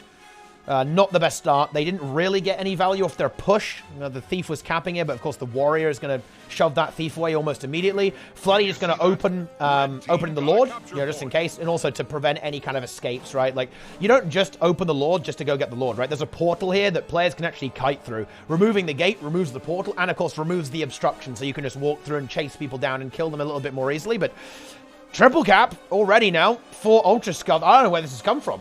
This is absolutely crazy. You know, Ultrascuffed, I mean, you know, this is obviously one of those teams that is very well known. Ultranum, of course, Ultrascuffed. A lot of very famous players in the PvP scene. Floody in trouble here for sure. Probably, is he just going to die on node here? Yeah, he is, yeah. That was a very interesting decision. I wonder if that was correct. Yeah, Wayme was not confident that the Guardian would be able to make it there in time. I think not a bad assumption, to be honest. So just basically says, just kill me and I'll respawn and go again. I know I'm in a bad spot. I know that I can't really do anything. I'm going to die eventually. So just reset me and send me back to someone. I'll just walk over here. We might just see Floody just directly walk over to the waterfall again. Might actually have to go into the fight. And yeah, there's no signet just for even more rotation speed here on Fly. This is very reminiscent of the Firebrand build you'd play, right? You'd play Merciful Intervention and Judge's Intervention because you just wanted to rotate incredibly fast. That was kind of in the double Herald days where you just had to be so fast at moving to keep up with like the tempo of the game. That was on Firebrand, of course. This is on Core Guardian this time with Stand Your Ground. But actually, the damage output there, that double Ranger really dealing some serious DPS there, does actually break Ultrascuffed a little bit.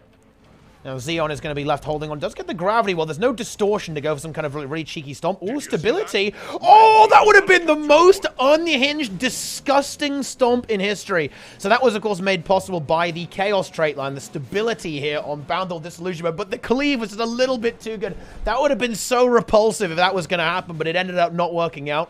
And I've got to say, this is like a bit of some really good play here by Ultrascuffed. They demonstrate just how to disengage, right? Like, they did end up losing a lot of players, and I guess they didn't exactly disengage, but they didn't really lose a lot of map pressure, and Barcode maybe a little bit slow to actually get these rotations going, to get back some map control. Floody probably didn't want to die there. That's a little bit rough. Well, I mean, I imagine he didn't want to die anytime, but that's definitely a little bit rough there for Floody, having a much harder game, and that's exactly because of the difference in composition, right? Like, in a way, Ultrascuffed's comp with this, with the Hollow, is going to be very difficult for the French to deal with. They don't have that massive roaming pressure that comes from having the Thief and the double Untamed, of course. And that's really making, Floody's time a lot harder. It makes Fly's time a lot harder because there's just so much more hunt potential from Team Barcode here. I don't know why the middle circle is gone, guys. There are no bugs in Guild Wars 2. This game is ready for release. Okay, this game is out of beta. It's live. And honestly, we love it. Just like that.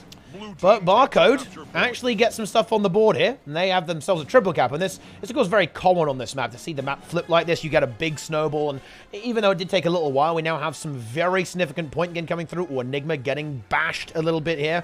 But the support again from the Spectre, really putting in some work there, right? Like that healing, it's almost like role-playing as a conventional support. Makes it incredibly fast. Again, intended Spectre gameplay here. Moving on, bringing a lot of healing, a bit of damage, trying to turn the tides in this fight.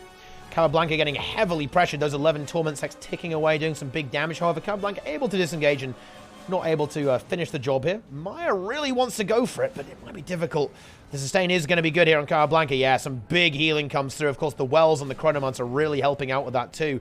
Both players having a lot of durability and a lot of sustain, but blue team really kind of making something happen there. Oh, Gauntlet gets the stomp, but actually rallies up Fly there. They're both two players were down, so they're one on each side, but ends up going in the way of Ultrascuffed with that rally. Now, blue team, they need to just back off from this, right? They've already lost a player. They're very pressured in this fight. Blue Untamed is in a lot of trouble. You know, we're going to see a disengage attempted here, but I'm not sure it's going to happen. No, unfortunately, that is not the case for Blue Team.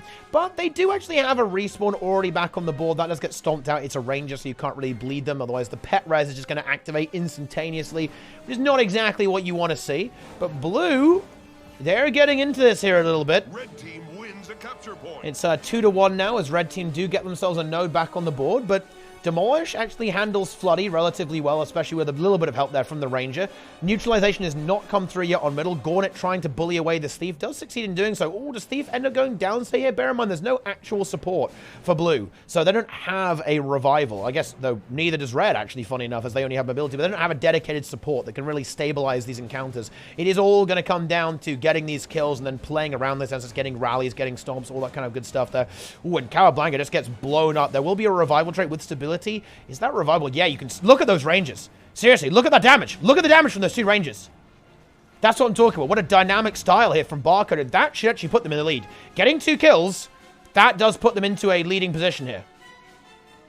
Look at that. Yeah, Demolish holds on here, doing a very good job in that 1v1, holding on nicely. Gornet is going to plus into that, but of course, will be chased by a Vindicator and the Ranger. And Ultrascuffed in a little bit of trouble here, actually. They're definitely having some problems. Spectre should be able to shove away the Chrono. In fact, the Chrono, I think, is just dead. A Ranger and a Spectre, I think that's too much. I don't see the Chrono getting out of that. Do we have cooldowns? No, no distortion available right now. It does have the Healing Well and Precognition, which is going to be nice, but it might only stall the inevitable, as the damage from the Thief and the Ranger is going to be massive. Yeah, now they're just going to go for the kill. They get the immobilize. Here comes the pounce. Precognition well is good alongside the block. Is there some way that Chrono can survive those cooldowns being reduced? Distortion is actually going to be up. There it is. There is just no way, though, right? Like, look at the Alacrity, guys. Seriously, look at Alacrity. That is ridiculous. Perma Alacrity is still not enough, though. The big heal from the well does not have time to tick away, but pretty impressive hold there. That is what happens when you have really, really short cooldowns, as it turns out. That improved Alacrity really putting in work there in that particular instance. But Blue, as you can see, have got themselves into that lead. Team Barcode on a rampage right now. On an absolute rampage. Demolish just gets picked off, though. Floody and Cowablanca again. That +1 is really difficult for this Warrior to deal with, right? Floody just gets in there, secures that kill alongside the Vindicator. And let's see if Ultrascuffed can rebound. Oh, but Gornet down here. That's not resible there. There's way too much damage. And Blue Team, they're going to go for a big push here by the looks of this. They're going to continue this aggression. Warrior will get fully cleaned out. Of course, their Warrior is still bleeding. There will be some ridiculously unhinged self-res. I don't think Demolish would ever go for that. But, yeah, that's not going to happen. As, of course, Blue Team losing that fight. Now they're losing a lot of momentum here. They do have a kill on their side, but it is currently a 4v3 on map. Can Blue Team hold on to their map advantage that they have here? Maybe just barely. I think they should be able to hold at least one node. Ooh, another Untamed dies, though. Are things going to start falling apart? I'm starting to get a little bit worried here for Barcode, actually. You know, a game like this can flip on its head immediately, and we're seeing a lot of momentum now in favor of Ultrascuffed. They're now pushing across the map. Again, the Holosmith looking for the next target. It looks like the Spectre is going to be reinforced against it by Flay, but no, it's going to be the Chrono Monster. Flay, bit of indecision there, is going to go back towards middle. 2 kills, though, and the problem here is that we already have this node contested. Red Team are in good map position spots. The 1v1 between Gornet and Demolish might be very, very slow. Needs to get plussed into, and here comes Cowablanca. Bear in mind, this is a much more aggressive build than the Salvation build. So there's a lot of DPS, more akin to the Herald than the Bunkers. Of course, there's a lot of damage potential from Cowablanca. Is that going to be able to neutralize this? But bear in mind, Red Team still have a significant deficit to make up.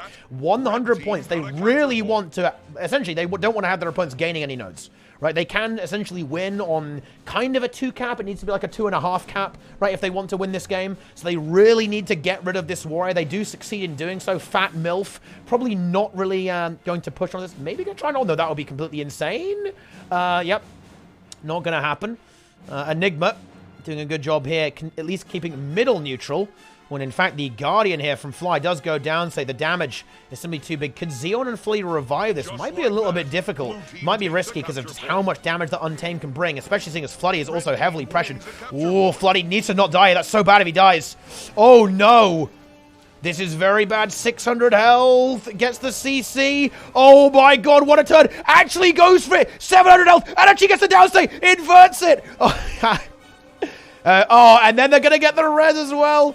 Oh, Floody does go down, but that should be the right. Okay, yeah, all right, okay. All right, okay. Look, this is getting a little bit ridiculous, guys. Come on. Listen, I don't want Floody to have this much fun when he's editing the montage. Can we maybe dial it down a little bit? The ego on this guy is going to be ridiculous after he drops this montage. I'm sorry, guys. We've got I might have to go watch another game. This is just not okay. Anyway, pretty wild moment there by Floody. Somehow salvages that situation and gets back into... And yeah, Demolish goes down. Oh, no. A red team actually going to make this comeback? I actually think they are. As there's not really much to contest into middle. There's too many red team players. Xeon's in position to rotate over here. Oh, no. You've got to feel for Team Barcode here. They play this out so well. Really utilizing that double ranger comp. Understanding how the terrain works. Getting that massive damage output combined with the Thief. But I think it's actually just barely going to fall short here. Cabablanca and Gauntlet in position to hold onto the waterfall. Demolish is going to be on map again. But the problem is by the time he gets here, the scores will have once again swapped. And the favor will be to red team in terms of score and, of course, map position. Will be able to be annoying here. And yeah, the Guardian doesn't really want to be 1v1ing, but the problem is that Fly can hold this. He just needs to not die and just stand on the point until the game ends. Demolish won't be able to kill this in time. There are full cooldowns available here for the Guardian.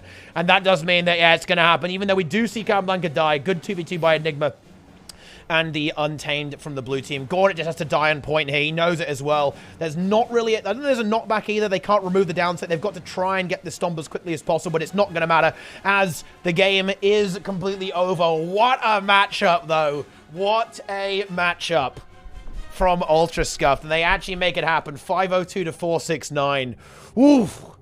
But that's quite the game. Barcode really putting on a performance, kind of doing what the French couldn't. The French had a lot of difficulty in this team, and it is certainly worth noting that, again, that double Untamed is awesome on this map, right? You know, combining that with the Thief is pretty incredible.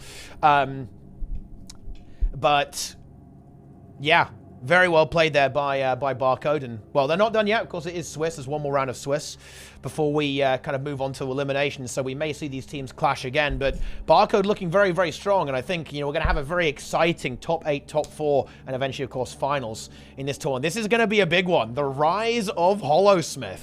Very interesting. You know, the thing is that I don't think anyone would be able to actually match Floody here. I shouldn't be saying this. I'm going to make it worse. What I mean is I don't think anyone can relog and just mirror the Holo, right? Because Holo is so uncommon, it just completely fell off. You know, Zan is gone. Zan doesn't play the game anymore, more or less. Maybe he'd come back for a tournament, right? But there's not a lot of Holo players. Andreas is playing Holo, to be fair. Slightly different build, but is still playing Holo for the Zintrax team, right? So there is that, but I don't think many people would be able to actually have that matchup. So it's going to have to be some kind of counter. There needs to be some adjustment from these teams to answer the Holosmith. That's true. Demolish could play Holo as well, but he's definitely going to be playing Warrior. I don't think you want to drop the Warrior in this situation either. The Special Source Warrior is pumping. Let's see. What game is still going on? What's going on? Is it this one? Doesn't Misha play Holo? Yeah, but Misha doesn't play the game. So, I mean, that doesn't matter, does it? Jesus? Does Jesus still play?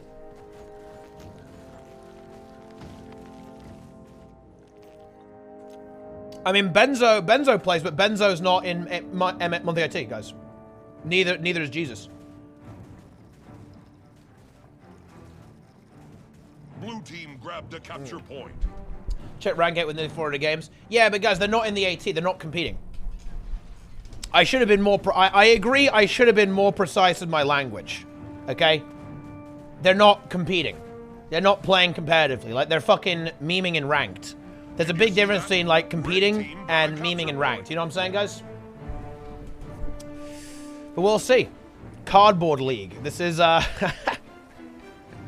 is pretty funny. I like this. Dude, I kind of like this team. This team's got some fucking energy.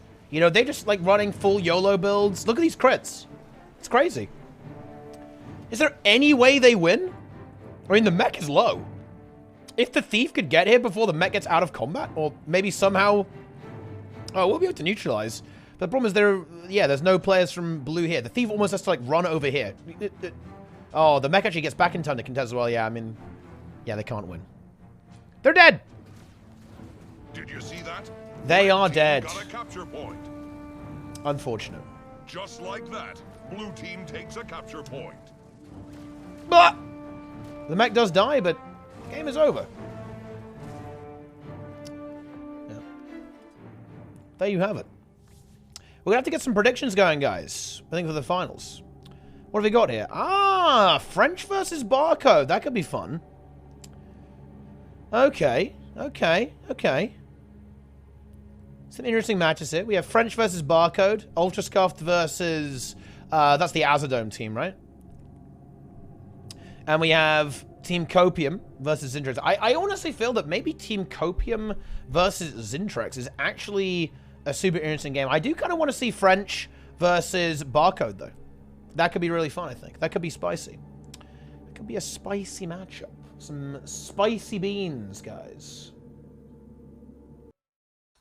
This is the final round of Swiss.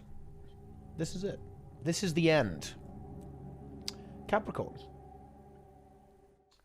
Oh yeah, woo yeah. Okay. Nice. Let's do this. Check out this game. It's going to be... Wait, Roachalist. If this is Roachalist, is this Jeff? It could be. I don't know, though. I have no idea who this player actually is. That's okay. I'm surprised he's not... If this is Jeff, then I'm surprised he hasn't got the super speed shout. Zintrex. Feifei. Lego Hands Rev. Andreas. Rifle Turret Gaming for the big surprise shot attack. Mio here on Catalyst. Tempest from Roachalist. Against Chunsu. Not a Melon. AAEA. A.k.a. Headcrown. A.k.a. Hero. Copium Angel. And Digitail. A.k.a. Aoni. Yeah. Turret compared to Toolkit. I mean, you know, Toolkit definitely seems to be a strong pick. But, you know, this is the surprise shot. You know, you've got to get that extra DPS there. Look at the spam. Look at the speed on this. 6-second cooldown. Whoa. It's crazy. It's the Capricorn. That's insane. And it's rifle, too. Look at all this DPS. Andreas bringing the pain here. He doesn't need any blocks. Floody runs 2 blocks. Look. That is a lot of damage, you know? Like, Chinsu nearly gets one shot. Nearly gets one shot by the rifle burst. Blue team takes a capture point. Not fully one shot, but nearly one shot. Let's see how this game proceeds. Let's see how it works. Okay. Andreas actually getting stuck in the terrain. Unfortunate. Chunsu fully resustains as well. Meanwhile, so what's going to happen on this map? We have the Catalyst here from Mio. It's going to be the real, I'm going to say the Reaper. That makes a little bit more sense. Mio moving in. Has a 1v2 though. Just wants to maybe just delay the capture for as long as possible while the team gets value out of the outnumber. Which they are doing here, of course. Zintrex will be positioned on this node here to stand here until the game ends, probably. We'll have to 1v1 into the Vindicator. Let's see how that one's going to go. Meanwhile, red team still maintaining control of the middle node. Chronomancer being driven away here by the Tempest. Should be pretty stable here. Both teams have a lot there. The Herald, going to be a pick we haven't seen. It's honestly very uncharacteristic to not see any Herald, but actually it's not going to be the Herald that you expect. It's going to be the condition damage Herald. In fact, coming out of Feifei, which is pretty interesting. It is a build that ArenaNet have actually stated that they want to bring back. They buffed it significantly last time around, trying to make some of the resistance-oriented traits a little bit stronger. Didn't really work, okay? But it definitely didn't come back to its former glory that it once had, but it's getting buffed again next patch, as it turns out. So ArenaNet's quest to make Comnirev a thing is going to be on its way, you know? It will continue. Meanwhile, red team have actually now managed to secure themselves a kill, getting rid of Hero here, getting rid of the Untamed. That's going to be Mio standing there. This is going to be a bit problematic here for blue because they don't really have a good way to get rid of the Catalyst here. And you can see that's why Angel's going to go in to try to contest it for as long as possible. Once this node is captured, it's going to take a pretty long time, actually, for red team, or rather for blue team, to have a good opportunity to actually take it back. Chunsu tries to rotate in, but unfortunately doesn't make it before the node is captured. And Angel, taking some very heavy damage, will be able to resustain Angel there, but now they're going to have to fight on enemy node. And to be honest, we could very easily simply see... Andreas going to leave there, just going to go somewhere else and just leave that fight. Bell coming up in 20 seconds. Might be a little bit difficult to contest that for both teams. Both teams really looking to control the entire map as of right now. Herald moving into position. Of course, Herald is a very, again, a very hybrid role, right? It can certainly hold its own in a 1v1 and sustain itself pretty well, but also do a lot of damage in these team fight scenarios. There's a lot of area pressure. Certainly one of the defining features of the Condi Herald. Yeah, I mean, Kondirov is so much fun. Who doesn't love Kondirov, guys? When Kondirov was meta, everyone loved it and was like, wow, I can't wait to play into Kondirov. You can really see the amount of area pressure is quite oppressive to things that want to stand on nose there. This is what Kondirov does best. It just delivers those conditions right to your door, wherever you are, apparently. Yeah, this is going to be the hold here by the Condi Herald. Of course, the Tempest comes in here too. From Jeff, should be able to hold on pretty effectively. Okay. I mean, what's going to happen here? I mean, there is a fight happening, guys. Something is happening right now. There are effects everywhere. There's a tornado coming through from Jeff. Looks like the CC combo might be good onto the Untamed, but nope. Of course, the Tempest, Chunsu doing a good job in supporting. So far, neither team able to really break through. Zintrex's in a lot of trouble. There might be support for that, though. I think he should be able to get his heal score. Yeah, the riposte blocks very nicely, and heal is off there. The Vindicator kind of on a bit of a warpath here, trying to get rid of the Warrior. Untamed trying to do the same, but actually I think that moment of opportunity may well have actually passed at this point. Banner of Defense will be up. There's going to be a lot of barrier, Aegis, and some regeneration coming through that will pretty much deny a lot of the potential aggression from the opponents. And yeah, that Vindicator really does get bullied by that Holo, you know. People were kind of memeing Andreas for going with the, the rifle and the rifle tip, but he's pumping, right? He's absolutely blasting with this setup. It certainly isn't quite as defensive or perhaps dueling oriented as the build that Floody saw. Again, much more looking at that just roamer, almost like roamer and damage dealer, and it's doing that. It is doing that. There's a lot of damage output coming through here, tearing through these players highly effectively using a combination of the rifle skills and tool belts, activating the static discharge. Look at that rifle turret. Look, pew, take it, go. It missed. I think it missed. Pew. Wait, maybe I just don't see the damage. I feel like I should see the damage because I'm role playing as Andreas right now, but I guess not. Do it, do it, do it. Well, that's unfortunate. We can't see the insane DPS of the rifle turret, but that doesn't matter. As currently, the first bell, a very slow game. It's 152 to 124, a very, very slow matchup right now. And I guess that is to be expected, right? Again, we don't really have a lot of super fast-moving classes that can make a lot of very decisive play. If this was a Herald, then maybe yes, but that's not really the case this time around. That's a big pickup there, actually, by the Untamed. This removes a lot of the damage from the red team, and of course, this now gives the Untamed pretty much free reign over the red team. So we could actually see this bell getting shoved here a little bit. The Tempest and the Herald are going to be able to hold out pretty effectively, though. Holosmith is now back and will probably try to move over to this fight as quick as possible. Maybe pick up a kill here quickly on that middle node. So far, red team trying to hold on. The Herald's starting to run a little bit dry on cooldowns, has staff abilities left over, does have that evasion. Probably no glint heal for a while. Oh, chaining the blocks and dodges together. Highly effective, yeah, but no glint heal. That might be the end of that, I think, for the Herald. Is there a revive here from the Tempest? There actually isn't. So yeah, that death there by the Holo, having some ramifications there. Blue team should be able to force the bell here, I believe. Chronomancer staying here, should be able to get that. That actually does put blue team exactly on parity as they pick up a kill. Fall behind by 1 point, but get 5 from that kill there. Ooh, and a bit of a cleanup there as well. The Tempest not quite able to get away. Ah, my spine. Blue team grabbed the capture point. Somewhat unfortunate there for red. And, in a game like this that is a little bit on the slower side, that is where one thing going wrong can really snowball out of control. And we certainly see that here, where blue team now picking up not only the bell, but also to look at those straight lines. That's actually insane. Very, very stable map state, right? Like nothing happened, right? They just held it and they couldn't get a kill. There weren't any kills happening. They were just fighting each other to a complete standstill on node for a very, very long amount of time. That is how these games can potentially go, especially when you have that fourth objective, when you have a pretty big map that takes a bit of a long time to rotate around. Finally, a kill does come through. Mio, and alongside with Lego Hands Rev, able to get rid of that Vindicator. And this frees up the Condi Herald to push over towards middle. It's the Chronomancer and the Tempest here. That's pretty difficult to dislodge, to be honest. Looks like we're going to see the Untamed try to return the favor, and Warrior is very pressured by Zintrax. This should be a kill. It is going to be a kill there, yeah. Unfortunately, the Hall's not able to match the Untamed in time, and Zintrax is going to end up dead here. But that is not going to stop the Holo from pushing it. I don't think they can get the rally. Oh, wow. Oh, was that a vengeance? No, it wasn't. I think that was a glyph, actually. Oh, you got to be kidding me. I thought there was no way that was going to happen. But yeah, the glyph comes through. Oh, no. That is catastrophic for the red team. Not only did they fail to get the kill, they end up losing this node, losing a player. And a revive comes through on their opponents.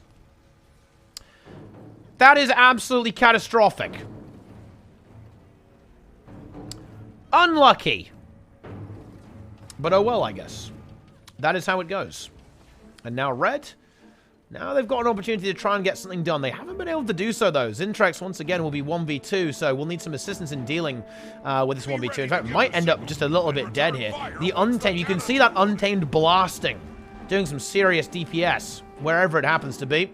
Chunsu is dead here. We'll probably Vaporform onto the node just to be a little bit annoying. Ooh, Chronomancer might be able to fall here as well. This is a really bad time to die, of course, as the Bell is coming out. This will, of course, yield their only node. Well, not their only node anymore, but it will yield one of their nodes.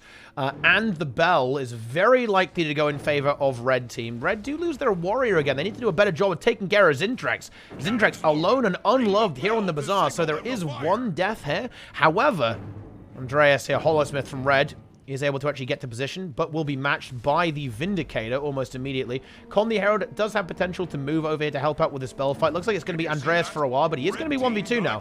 He definitely needs some help there. Looks like the Tempest maybe is moving in. Yep, here comes the Tempest to try and help out with this fight.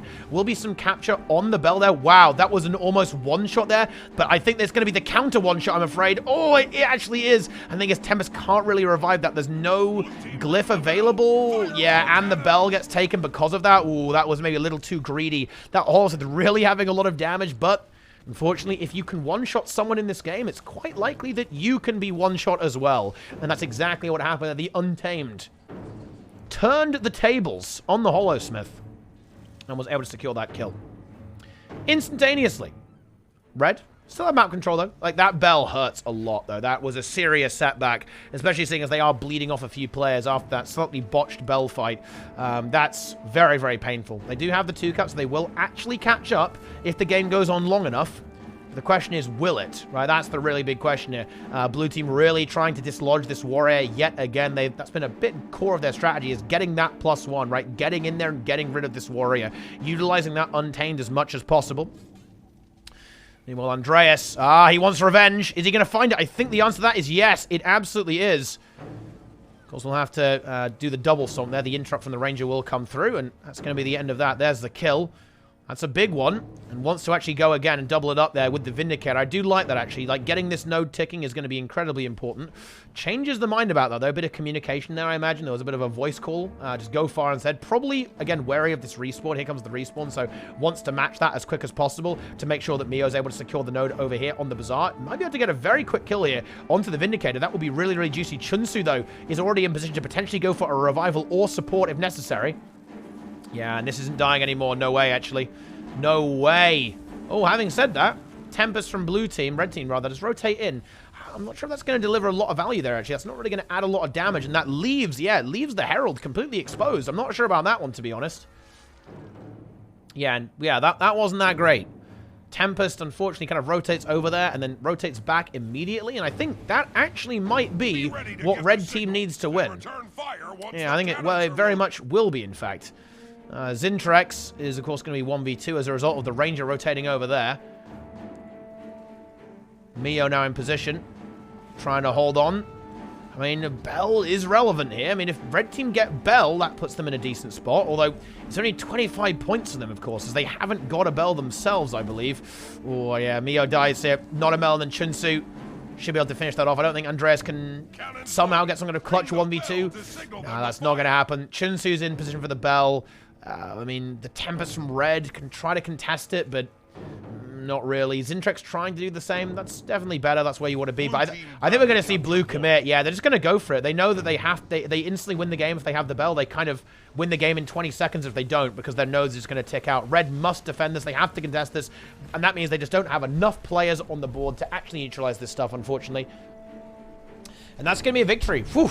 That was a grueling game. Wow. A grueling game. But blue team get the job done. And they win. How did the... Oh, this game is still going. Let's check it out. French versus Barcode. Ooh, Barcode having some problems here. A very intense game, though, right? Like, you know, you can see Barcode making them work for it. Oh, look at that early game as well. What an early game with Barcode even taking the advantage. But the Frenchies rallying and holding on and just bunkering down and having that grit, that steely determination that we know them for. Getting back into it and taking full control of this matchup. I mean, look at that. 3 people are dead.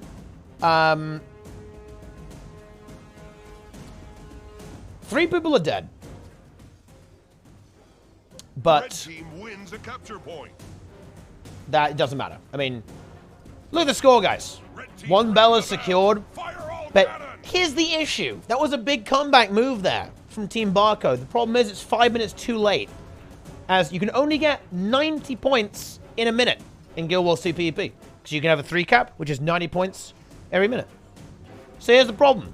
They only have 2 minutes left, and they've got to get another 200 points. Blue team could literally AFK, and they would win. It's always been one of the kind of sad things about PvP. It's like, the games would look super different. Some games would look really different, or could look really different, if they lasted another 5 minutes. You know, if there was another... If a match was 20 minutes instead of 15, sometimes a team will be able to make a crazy, insane comeback. But I understand why the timer is there. You know, the timer is there to prevent a game that takes like 1 hour, which is probably undesirable. Highly undesirable.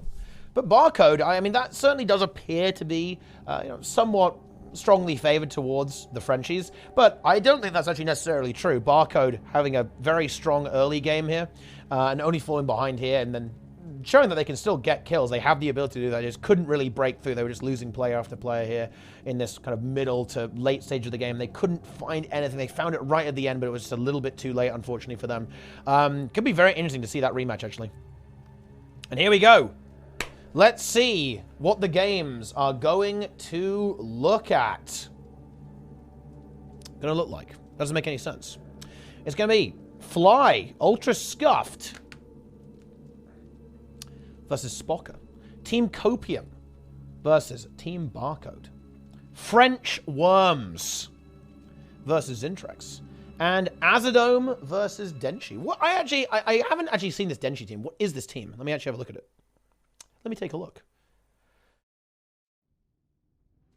What? Oh! Oh! Yeah, this is just, the way I describe this is ranked greatest hits. We have Zenvo, we have Nemesis, Denshi in here, Tosla, okay, and I don't know who this person is. They're playing the Special Source Warrior build, though. Yo, Avatar, thanks for the raid, bro. I appreciate it. Okay. Let's get to it. Yeah, Nemesis, El Goddess. On the Weaver. One of the few Weaver players left in the game. Not that many of them. Let's see. What game do we want to watch? I think Team Copium versus Barcode is pretty good. Zintrex. Zintrex versus the Frenchies. I think that's going to be a little rough. Oh. I wonder if we see a potential adjustment here. Now, of course, this is Temple. This is Temple here. Esprit the villain here. You know, also known as the Big Worm. Worm's leader. On Spectre. It's going to be. I wonder if we could see that potentially in the finals. Of course, Esprit is known to play Thief. That could be a potential adjustment we see instead of the Untamed. A little bit later on. We'll be trading out the Untamed, though. And, you know, the Untamed, that's a lot of damage. That's a lot of damage. And you've got to watch out for that. I think we'll watch the start of this game. Let's see how this one goes. Things are definitely going to really heat up in the semifinals. I think these matches, they might be a little one-way here, as I think that's typically what happens in the first round of elimination, right? It will put the really highly seeded teams against some of the lower seeded teams, and that can lead to a few mismatches. And despite this team here on Red Team being excellent, this is no questions about this is a fantastic team, it really is. I think they are going to have some problems trying to contest into this, but who knows? We could be surprised. We could indeed be shocked, be stunned into awe. We really could. Okay. Well, let's get to it, shall we?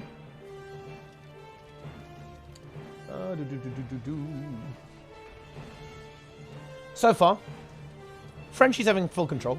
Zealeth and Riken just locking down middle here. Esprit also... No, not Esprit, sorry. We actually have Alone at Prom X on Vindicator.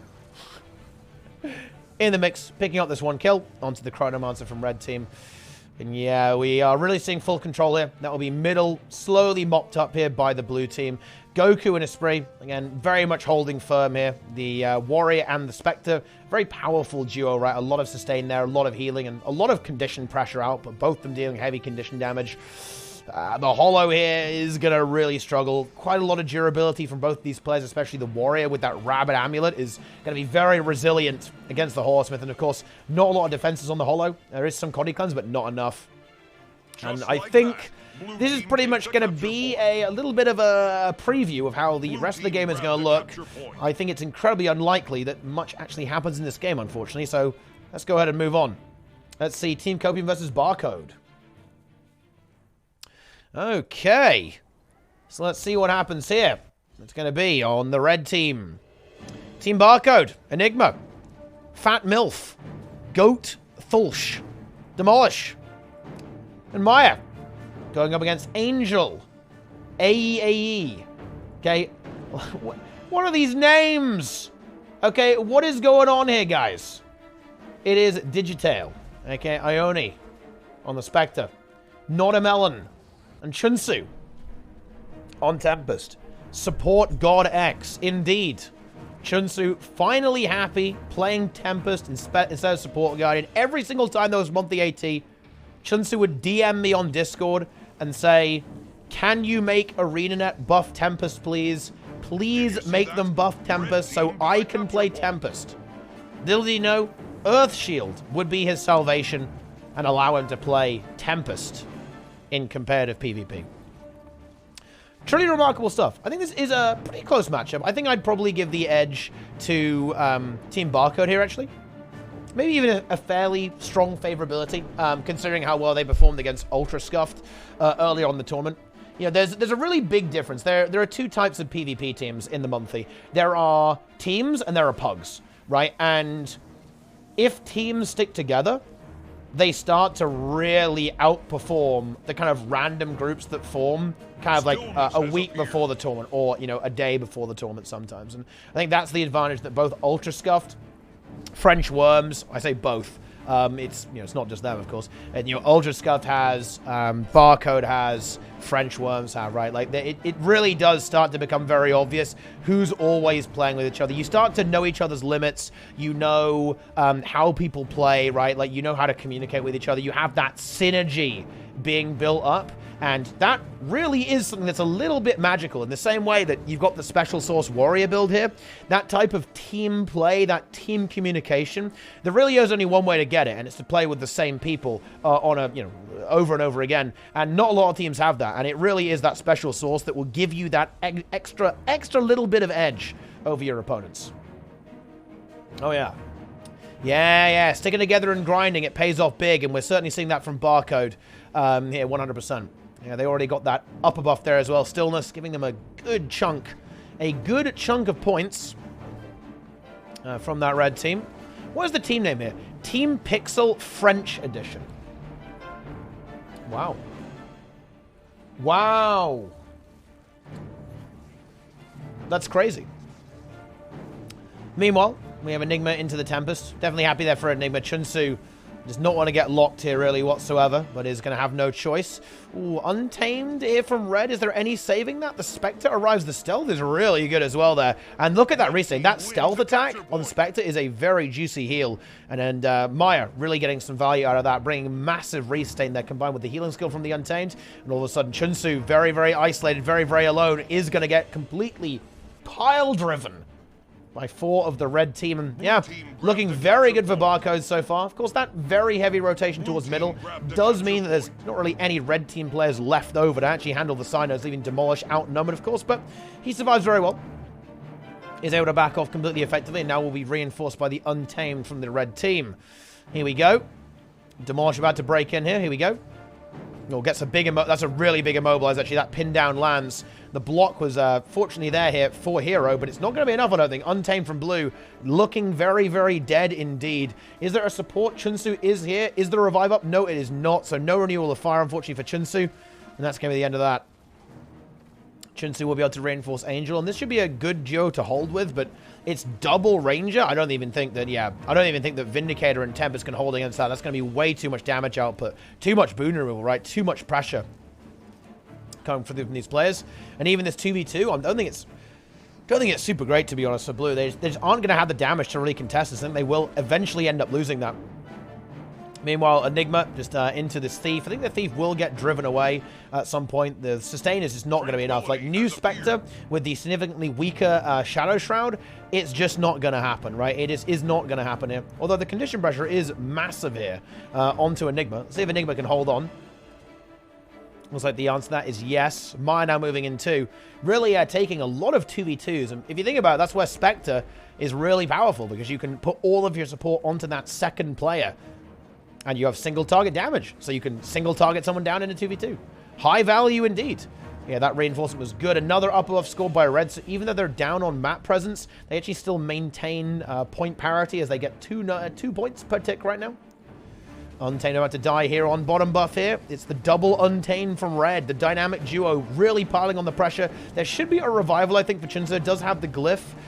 Really doesn't want to use it, though, because, of course, eventually that second Ranger will just be too much damage. That's going to force the Rezo. That's really unfortunate, but oh, no. The interrupt is actually too good. A massive hilt bash, I think, into a huge burst, and Chunsu and the Untamed both die. That actually might kind of be GG. Yes, we also see Notamelon get killed here, as Maya wins that 2v2 alongside Enigma.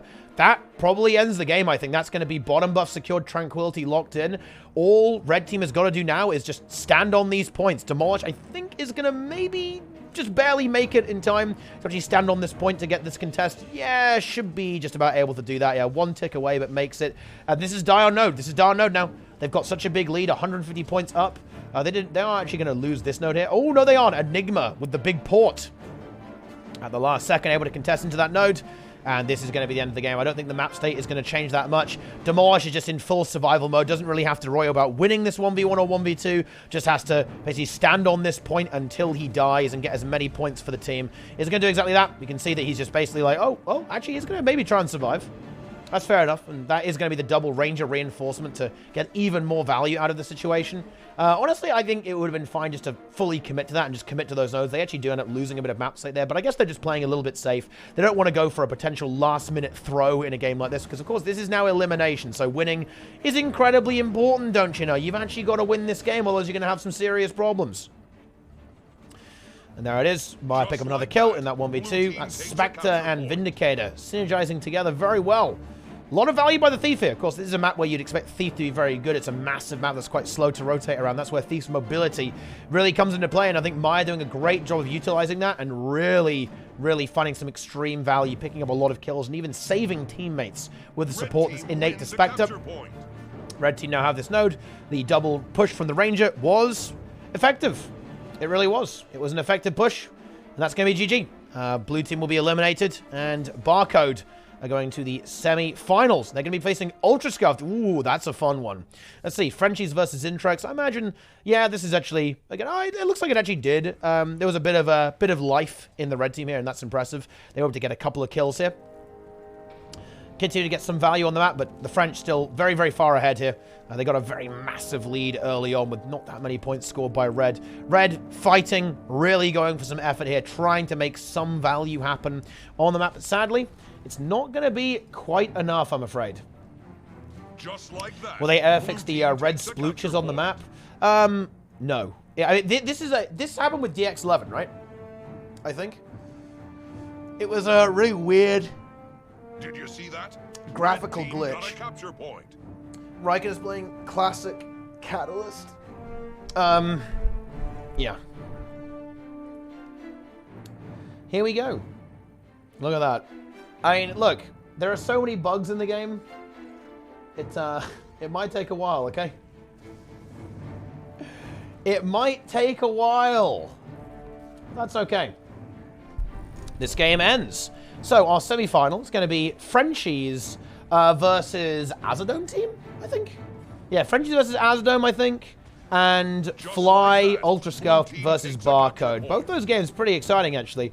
I certainly do think that this is going to be the game I'm going to watch. Let's see if Barcode can do something. Because think about it, guys. Check this out. This could be a crazy sniper moment. So, Barcode nearly beat Ultrascuffed, right? Okay? And the French beat Barcode.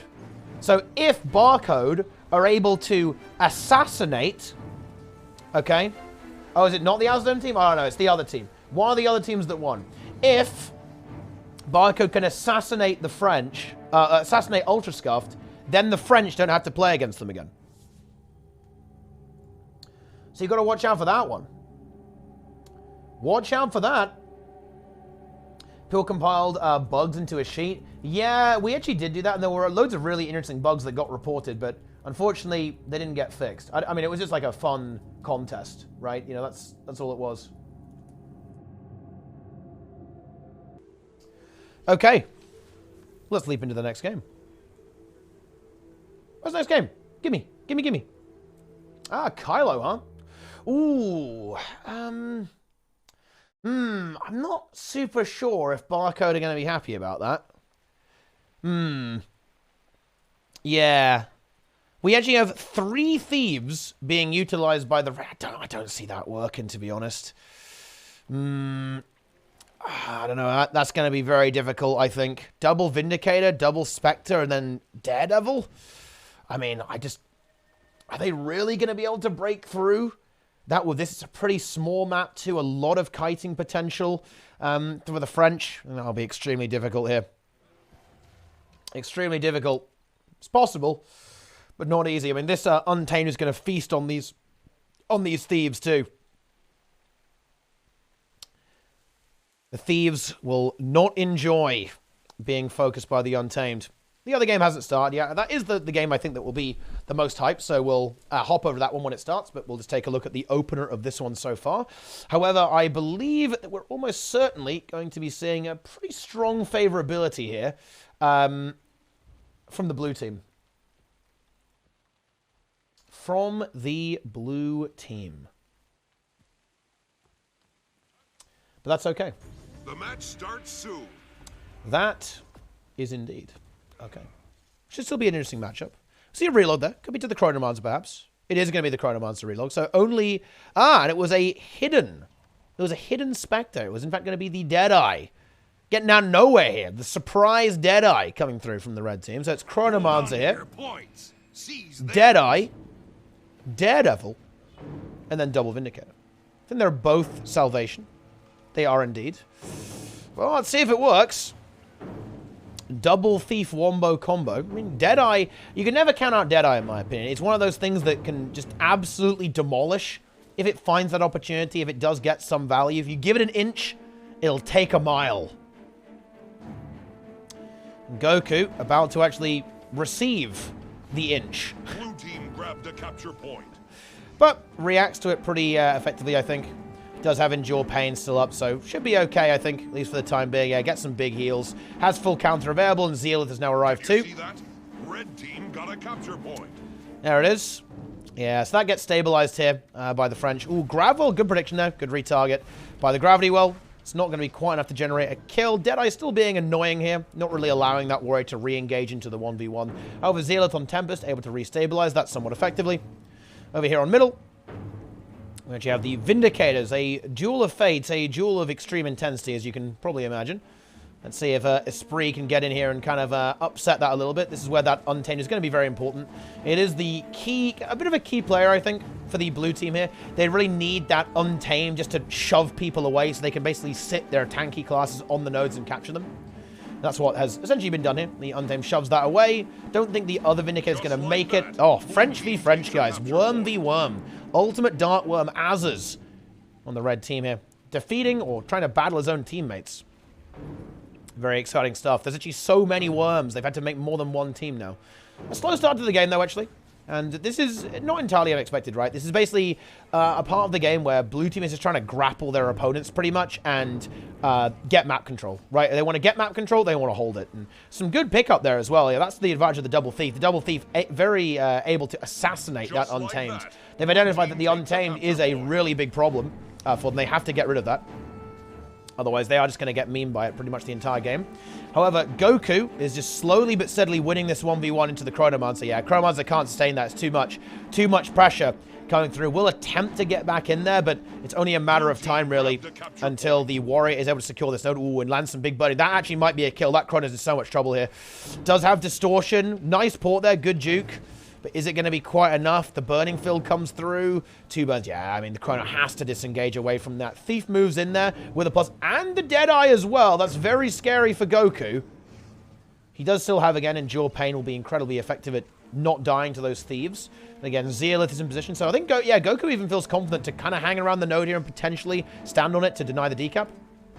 Or rather, to deny the full cap. Yep, there we go. And yeah, now the Untamed comes in. Chronomancer had already popped Distortion a few moments ago. And there's that kill confirmed.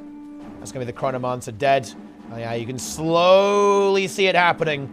Right, the blue team's comp, it is inevitable. It is inexorable. They are the unstoppable force. They're not a very fast force. You know, it's a more like a gentle shove rather than like a really big push. But they get there in the end. Warrior's now been set up on the windmill. Catalyst is standing here on Mansion. And this is where things get really, really scary for Red Team. Definitely not the best map for Red. I think they'd prefer a much bigger map so they could punish the slightly slower rotational speed of their opponents. But yeah, Blue Team starting to lock this down. Vindicator on middle as well for the unholy trifecta of kind of annoying classes to play against in PvP. And yeah, this is what Zealot has got to do. He has to basically babysit, right? He's now babysitting. He's got to make sure Goku doesn't die. He's got to make sure Raikön doesn't die.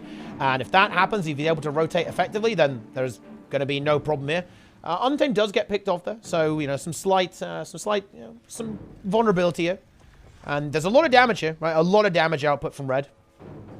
I'm not sure it's going to be quite going to be enough. I think the French will be able to rally from losing a few players there and get back into this. If Goku dies, that's actually a little bit worrisome. There's no Endure Pain, so he needs to be very, very careful here and kite away. So he really needs to not die.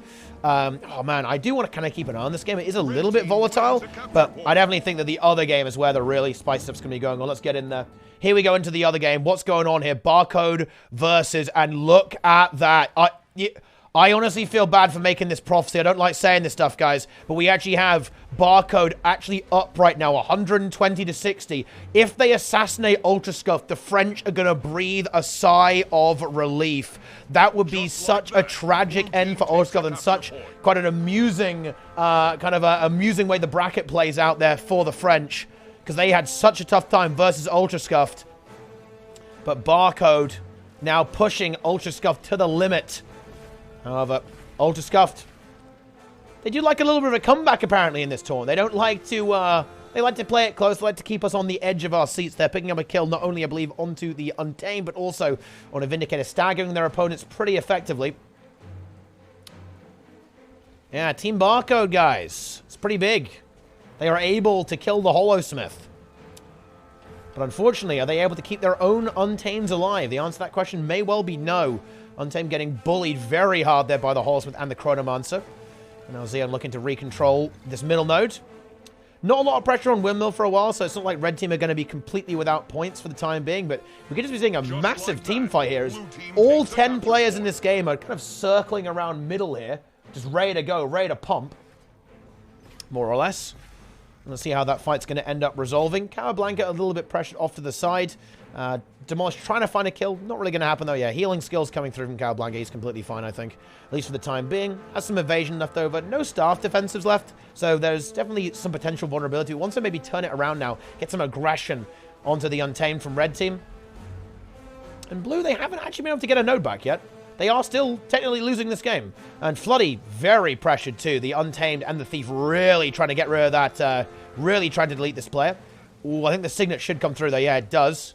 That's now a valuable cooldown burn. And that was also a renewed focus from the Guardian. So cooldowns are really going to start to dry out now on the support here from the Blue Team. Respawn POV is actually respawning his own team. Well, now Zeon goes down too, actually. Barcode Ultrascuffed really on the back foot here. They are completely, I think they're a bit discombobulated. That was a massive revive there, knocking off a lot of players, but I think it's not going off. The cleave is just colossal there, yeah. That double untamed with the Spectre is just too much. Poison application is good. Or could there be some kind of weird rally? Oh, I think they're going to get that. Yes, they are.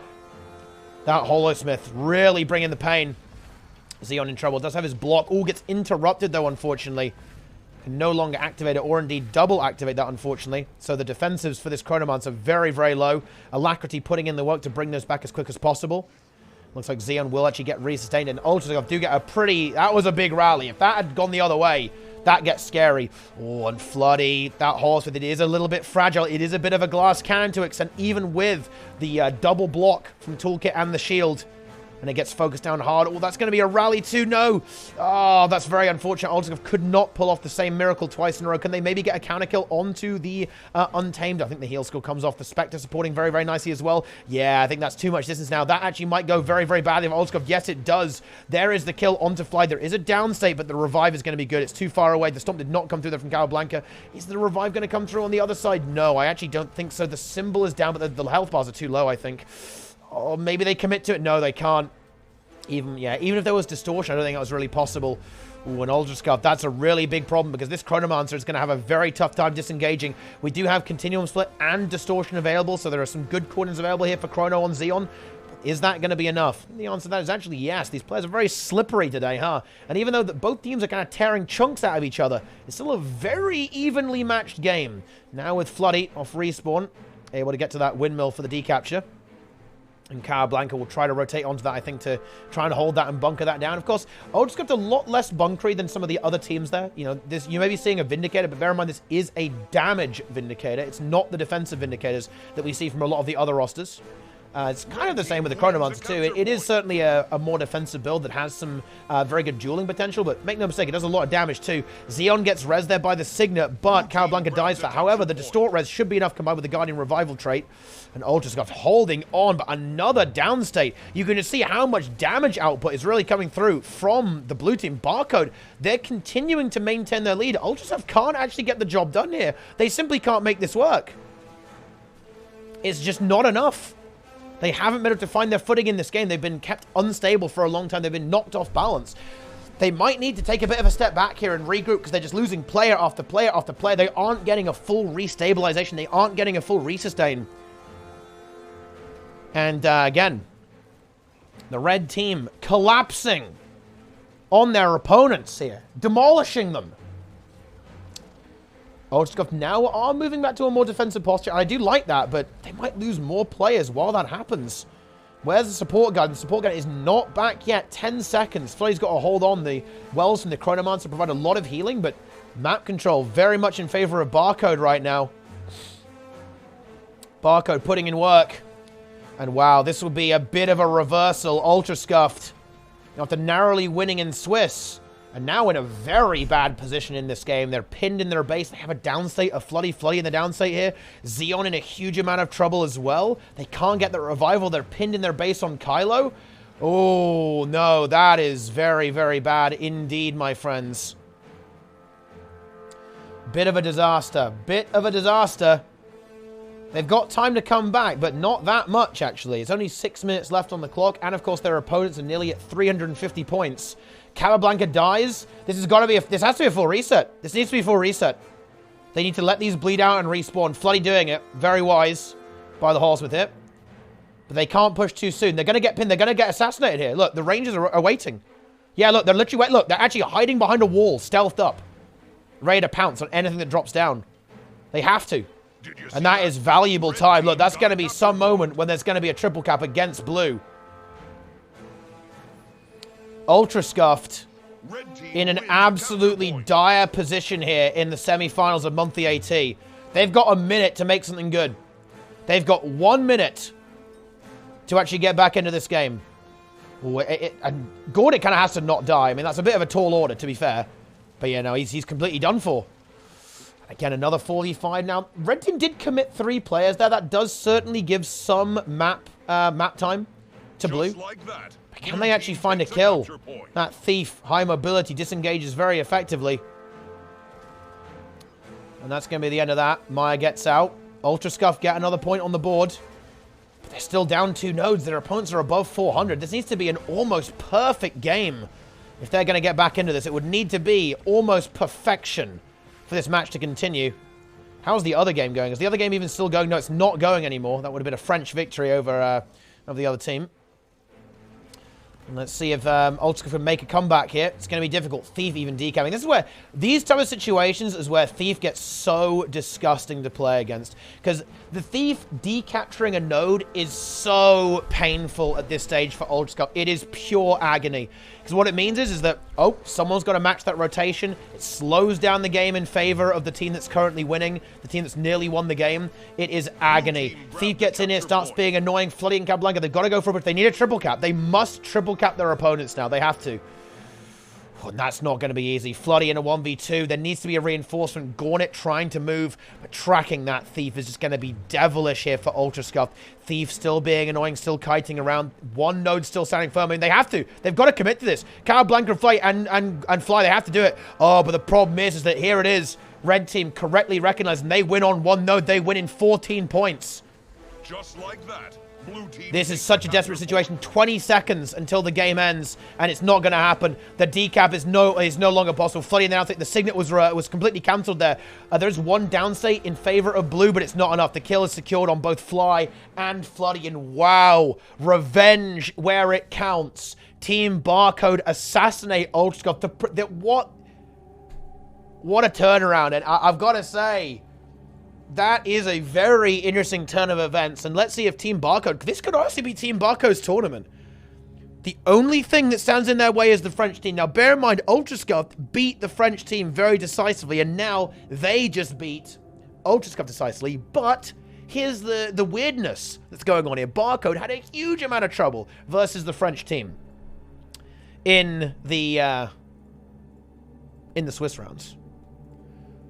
So let's see... And honestly, that this is such a hilarious finals.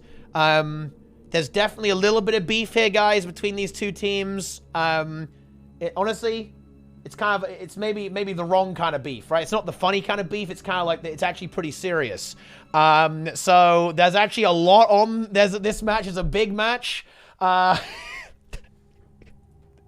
It's a big match here for both of these teams. It's Enigma from Ash.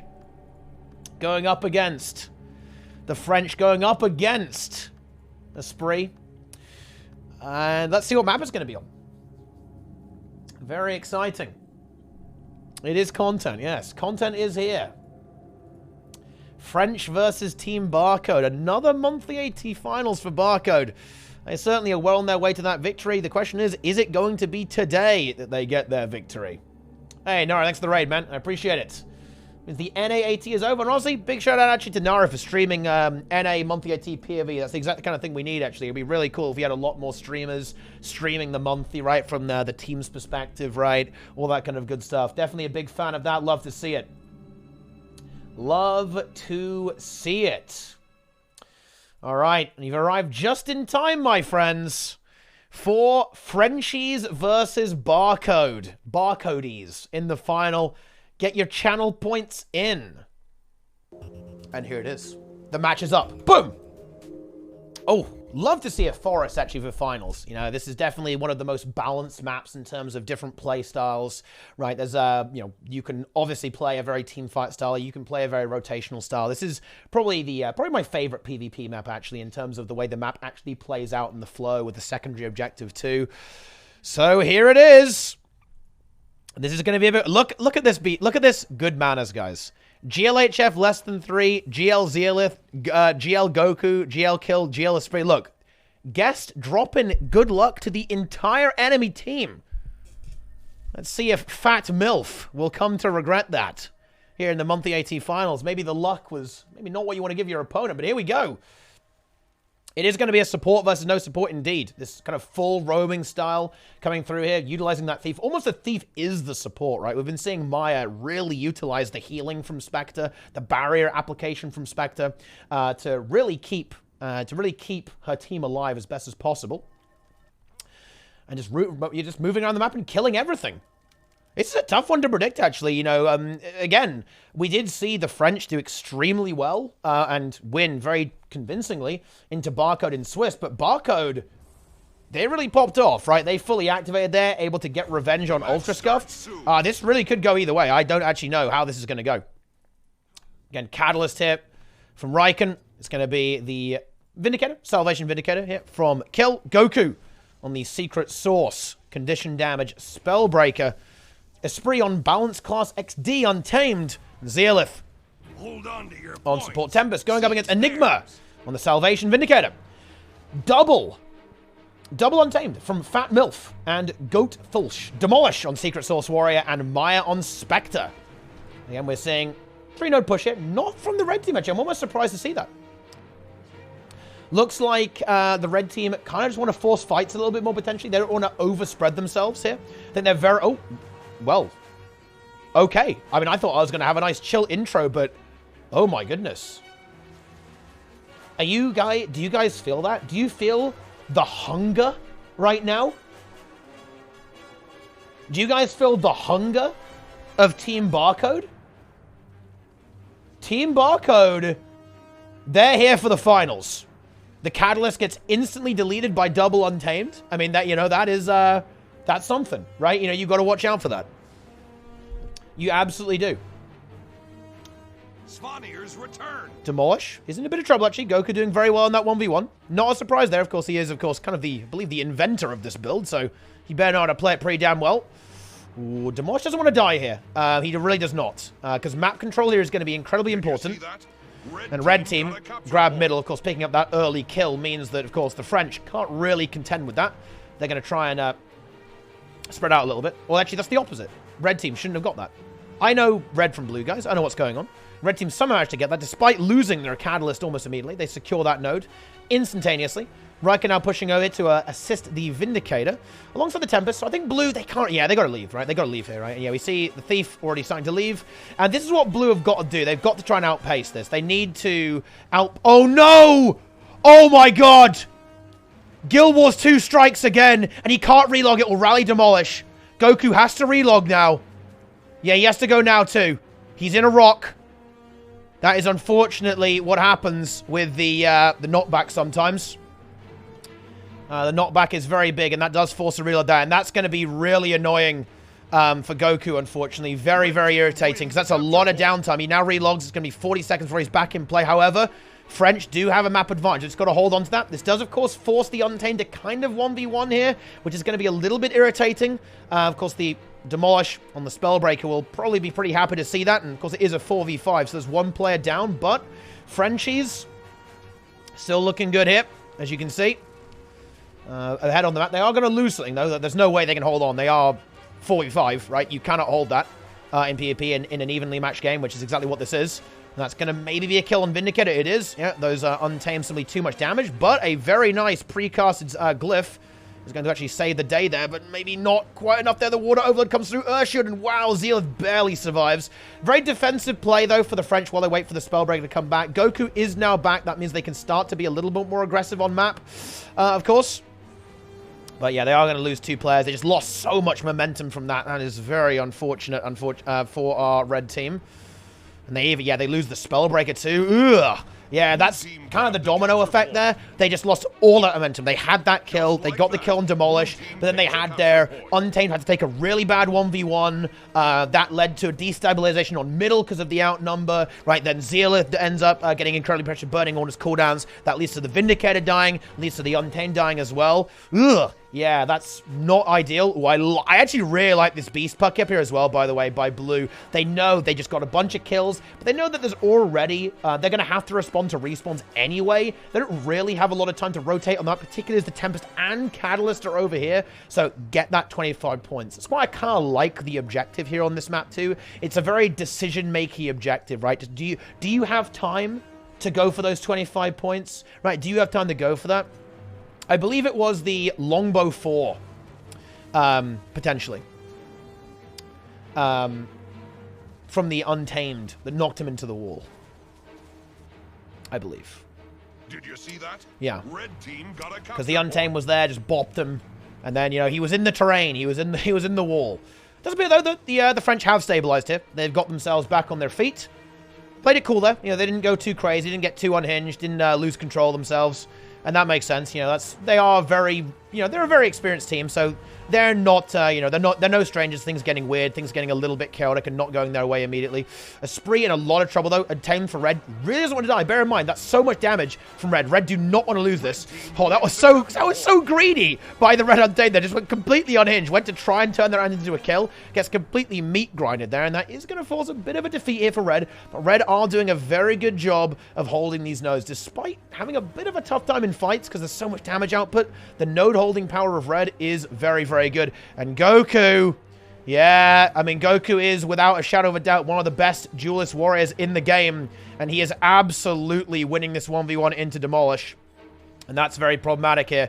The fact that Blue Team is going to have to answer this, they're going to slowly lose this node otherwise, that is pain. In the previous games, Demolish doing an excellent job in 1v1s, but this time Goku, he's got the experience, right? He is, of course, the progenitor of this build, and gets the job done, secures that node. Teamfight rotates over here as well. Thief will get some value here, securing this decap.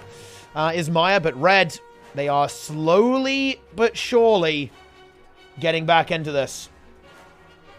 Slowly getting back into it. And of course, no support for Blue, and you can see the health bars reflect that. One Untamed goes down, the second one forced to back off there. No revive potential there onto Fat Milf, unfortunately, for Blue Team. And Red, they are kind of the grindstone here. They are going to wear their opponents down. They've got the water Ellies, right? The water Ellies just wearing them down over time. And I think Red, I think they're playing this really smart. They're not worrying about this third node too much. We do see the Vindicator push over there now, but they're only moving here when they're very secure and they have good positions on the map here, right? Like, realistically, there's not much of a threat to Red's positioning here, right? Like, what's going to 1v1 the Warrior? We already know that Goku's winning those 1v1s. Thief is on middle, right? Can't really threaten the Warrior either. Untamed does die. Esprit is, you know, Esprit is feeding. Okay, that's all I'm going to say. Although, to be fair, he is probably... I'm obviously joking. He certainly is going to be the prime target pretty much the entire game for the blue team of Team Barcode. And certainly the easiest thing to kill, right? Like, Untamed has a colossal amount of damage, but it also does have a lot of vulnerability, right? And can be quickly focused down, particularly with the amount of DPS coming through from the double Untamed and the Spectre. Nice. Another good choice for there with the Beast with Goku. Now, this is definitely a bit of a problem with trying to play 3 nodes here. Goku, he didn't really feel confident to rotate anywhere during all of that, and that essentially did make his team 4v5. So this third node, the third node always wins, man. The third node is actually the 6th player sometimes on the enemy team, and that's kind of what happened here. Red team just kind of felt the urge to commit to this, and honestly got punished for it pretty hard, as they weren't quite able to stretch themselves, and now, of course, we have this outnumber, with Thulch is going to be outnumbering Goku, combined with Demolish. Demolish, no way can Goku hold that, and there's another Beast picked up. There was an attempted steal by Red team, but it did not come through. Goku trying to wriggle away here. Ooh, this will be a bad death. And yeah, that Immobilize is going to seal the deal. Too much Immob. Some good Immobilize coming through from Demolish, I believe, with that pin down. And all of a sudden, that lead, that advantage the French had, all of a sudden that might be inverting. Everything's going to be neutral for a while, but of course, Demolish will be able to pick up this node. Goku's still bleeding out as well. Very frustrating. Goku will repush that, I imagine, and see how the French are doing in this fight over here. It's a very stale one, I think. Not a crazy amount of damage output there. Although, you know, Catalyst and Vindicator, that's a little bit, but Enigma on, of course, the Salvation Vindicator is going to be no easy target to pick off there, I'm afraid. Yeah, Goku just go directly for that push. Demolish does leave, so may have to rotate back there to actually answer Goku. And that's exactly what's going to be happening now, as we see there. You know, I wonder if, yeah, I think we're just going to see a slight rotational adaptation here. Like, we're seeing that Demolish is having difficulty in this 1v1. So I think we're just going to see Blue Team try to help him in that a little bit. Maybe Goku just not going to fight it, actually. Instead, is going to move somewhere else. Doesn't really feel like the decap is going to be worth it. It's going to take too long. And I think Red Team feeling they got to get something done. And oh no, Esprit gets picked off again. That is not good at all. Oh, Team Barcode. I'm getting a little bit excited here, guys. I'm getting a bit hyped. Are you guys not feeling it? Oh, shit. This is just not good. Zealith dies as well. Another death for Esprit lined up. Zealith eliminated. Tempest gone. Oh, no. Of course, middle is locked in, but I mean, this is a 1v2. I mean, Raikkonen, he can hold that for a while, but Not for long. Of course, the Vindicator is actually not going to go for it. It's going to leave the Catalyst in 1v2. Going to try and get some more map pressure, neutralizing this. Maybe trying to hold the entire map neutral while we have respawns. Like Esprit now back in play. But look at this bullying. It's such a big bully here. We just see that double Untamed hunting down the enemy Untamed. It's 2 Untamed is better than 1, apparently. Esprit going to try and find this kill, but he's not in a good spot here. This is terrible. And there's the gravity well there from the Spectre. The pulls are massive. That's good. Oh no! Red team wins a capture point. Esprit borderline dead off respawn here. I think it's too greedy. This is too much greed. Goes in. He's not respecting the double Untamed, I think, from Team Barcode here, and just continuously playing super aggressive. It's not working. That cannot work, to be honest. Needs to play way more defensively here and try to rely on the support of the team and outvalue. The health bars here looking very, very low. Of course, the support will eventually generate value. Oh, that moment. What a beautiful aftershock there. However, Goldthorsch able to break out of that Philipathy. Esprit now back. Could we see kills? This could be an overextension by Barcode. They've got to be careful. Yeah, they disengage, but they're going to lose a player. If they only lose 1, it's okay, though. Very wise rotations here by Barcode. I like that.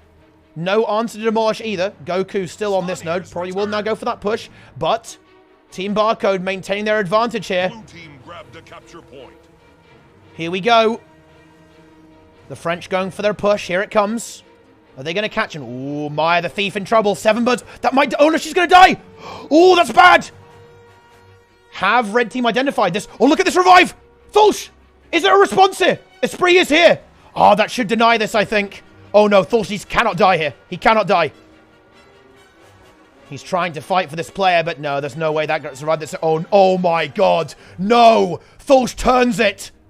Actually turns it. Can that revive come through? Insane play there. Oh, it's not enough. Oh, that was so good by Thulsh. It's not quite good enough. No, the stomp. Oh my god, Enigma tried to stop Esprit, but he was about 1 second off. That is so unbelievably unfortunate there for the blue team. And now Enigma, of course, extends deep into the enemy team for that. Oh, this is a disaster. And Goku now has the opportunity to go through for the decap onto the henge.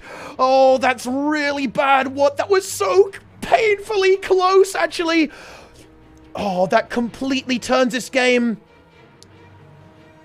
There was such an opportunity there, but unfortunately that death just snowballed out of control. The revive was not possible. Thulsh with an incredible play, turning that, trying to get that kill onto Esprit, but it's not going to be quite good enough, unfortunately. Game isn't over yet. See people calling GG, I wouldn't do it. I definitely wouldn't call it just yet. Certainly big favorability now towards Red Team, towards the French. Barcode. Oh, this is agony. I don't believe this. They made it so far, and what a team. What a recovery from having some serious problems in the early stages in Swiss. They rallied themselves so well, but I think they're just barely going to lose this game, unfortunately. 2 minutes on the clock. That's relevant here as well, actually. That really limits the amount of time that blue team have to recover. They've managed to neutralize. They need that third. There's nothing to contest it. Thief is available, though. Maya going to make it happen? But where are they getting a cap? Where is blue team getting a cap here? I don't see it. Goku here with Esprit should be able to lock in this node. Pretty sure Demolish can't 1v2 that. That's not going to happen. Yeah, Maya gets intercepted here by the Vindicator. That's not getting capped either. And middle is just stalled. We have Raikkonen and Zealot. There's nothing. It's over. Oh, that's so unfortunate. Well, I mean, I shouldn't say that, of course. It's very well played and well recovered by the French after having some serious problems. Really taking a beating in that early game. Esprit getting absolutely camped in this game. But Barcode can't make it happen, I'm afraid. It's 450 to 367. Not enough time in the game to win at this stage, really. Single cap is there. Goku just needs to not leave. Wait, is someone stuck in a wall again? Are you kidding me? Zealith gets stuck in a wall again. Well, not again. I mean, it was Goku last time, but another player... Yeah... I don't think it's good enough. Double Beast. There it is, 400. And I think we see Fat Milf get it with it. Oh. No, there's not enough time. And I think, it's a potential steal here too. The projectile block is up. Esprit going to try and steal it. Might be able to get that too. Yeah, it does steal it. Has his burst available and finds it. No more burst left up for the blue antenna. That's it. 500, 403. French. French make it happen. GG, well played. What a finals. What a finals. Unbelievable. I mean, that's well played. A very good recovery. Really, the experience, the pedigree, right, of the French team here really coming through. Incredible play. Honestly, incredible play. What an amazing, dynamic play style here from Barcode. Just insane aggression. No support, full roaming, Spectre, double on 10. Almost support Spectre being mixed in there, essentially, as that last thing there. I mean, I was very impressed. Very impressive. I think that was excellent play. Excellent play by both teams.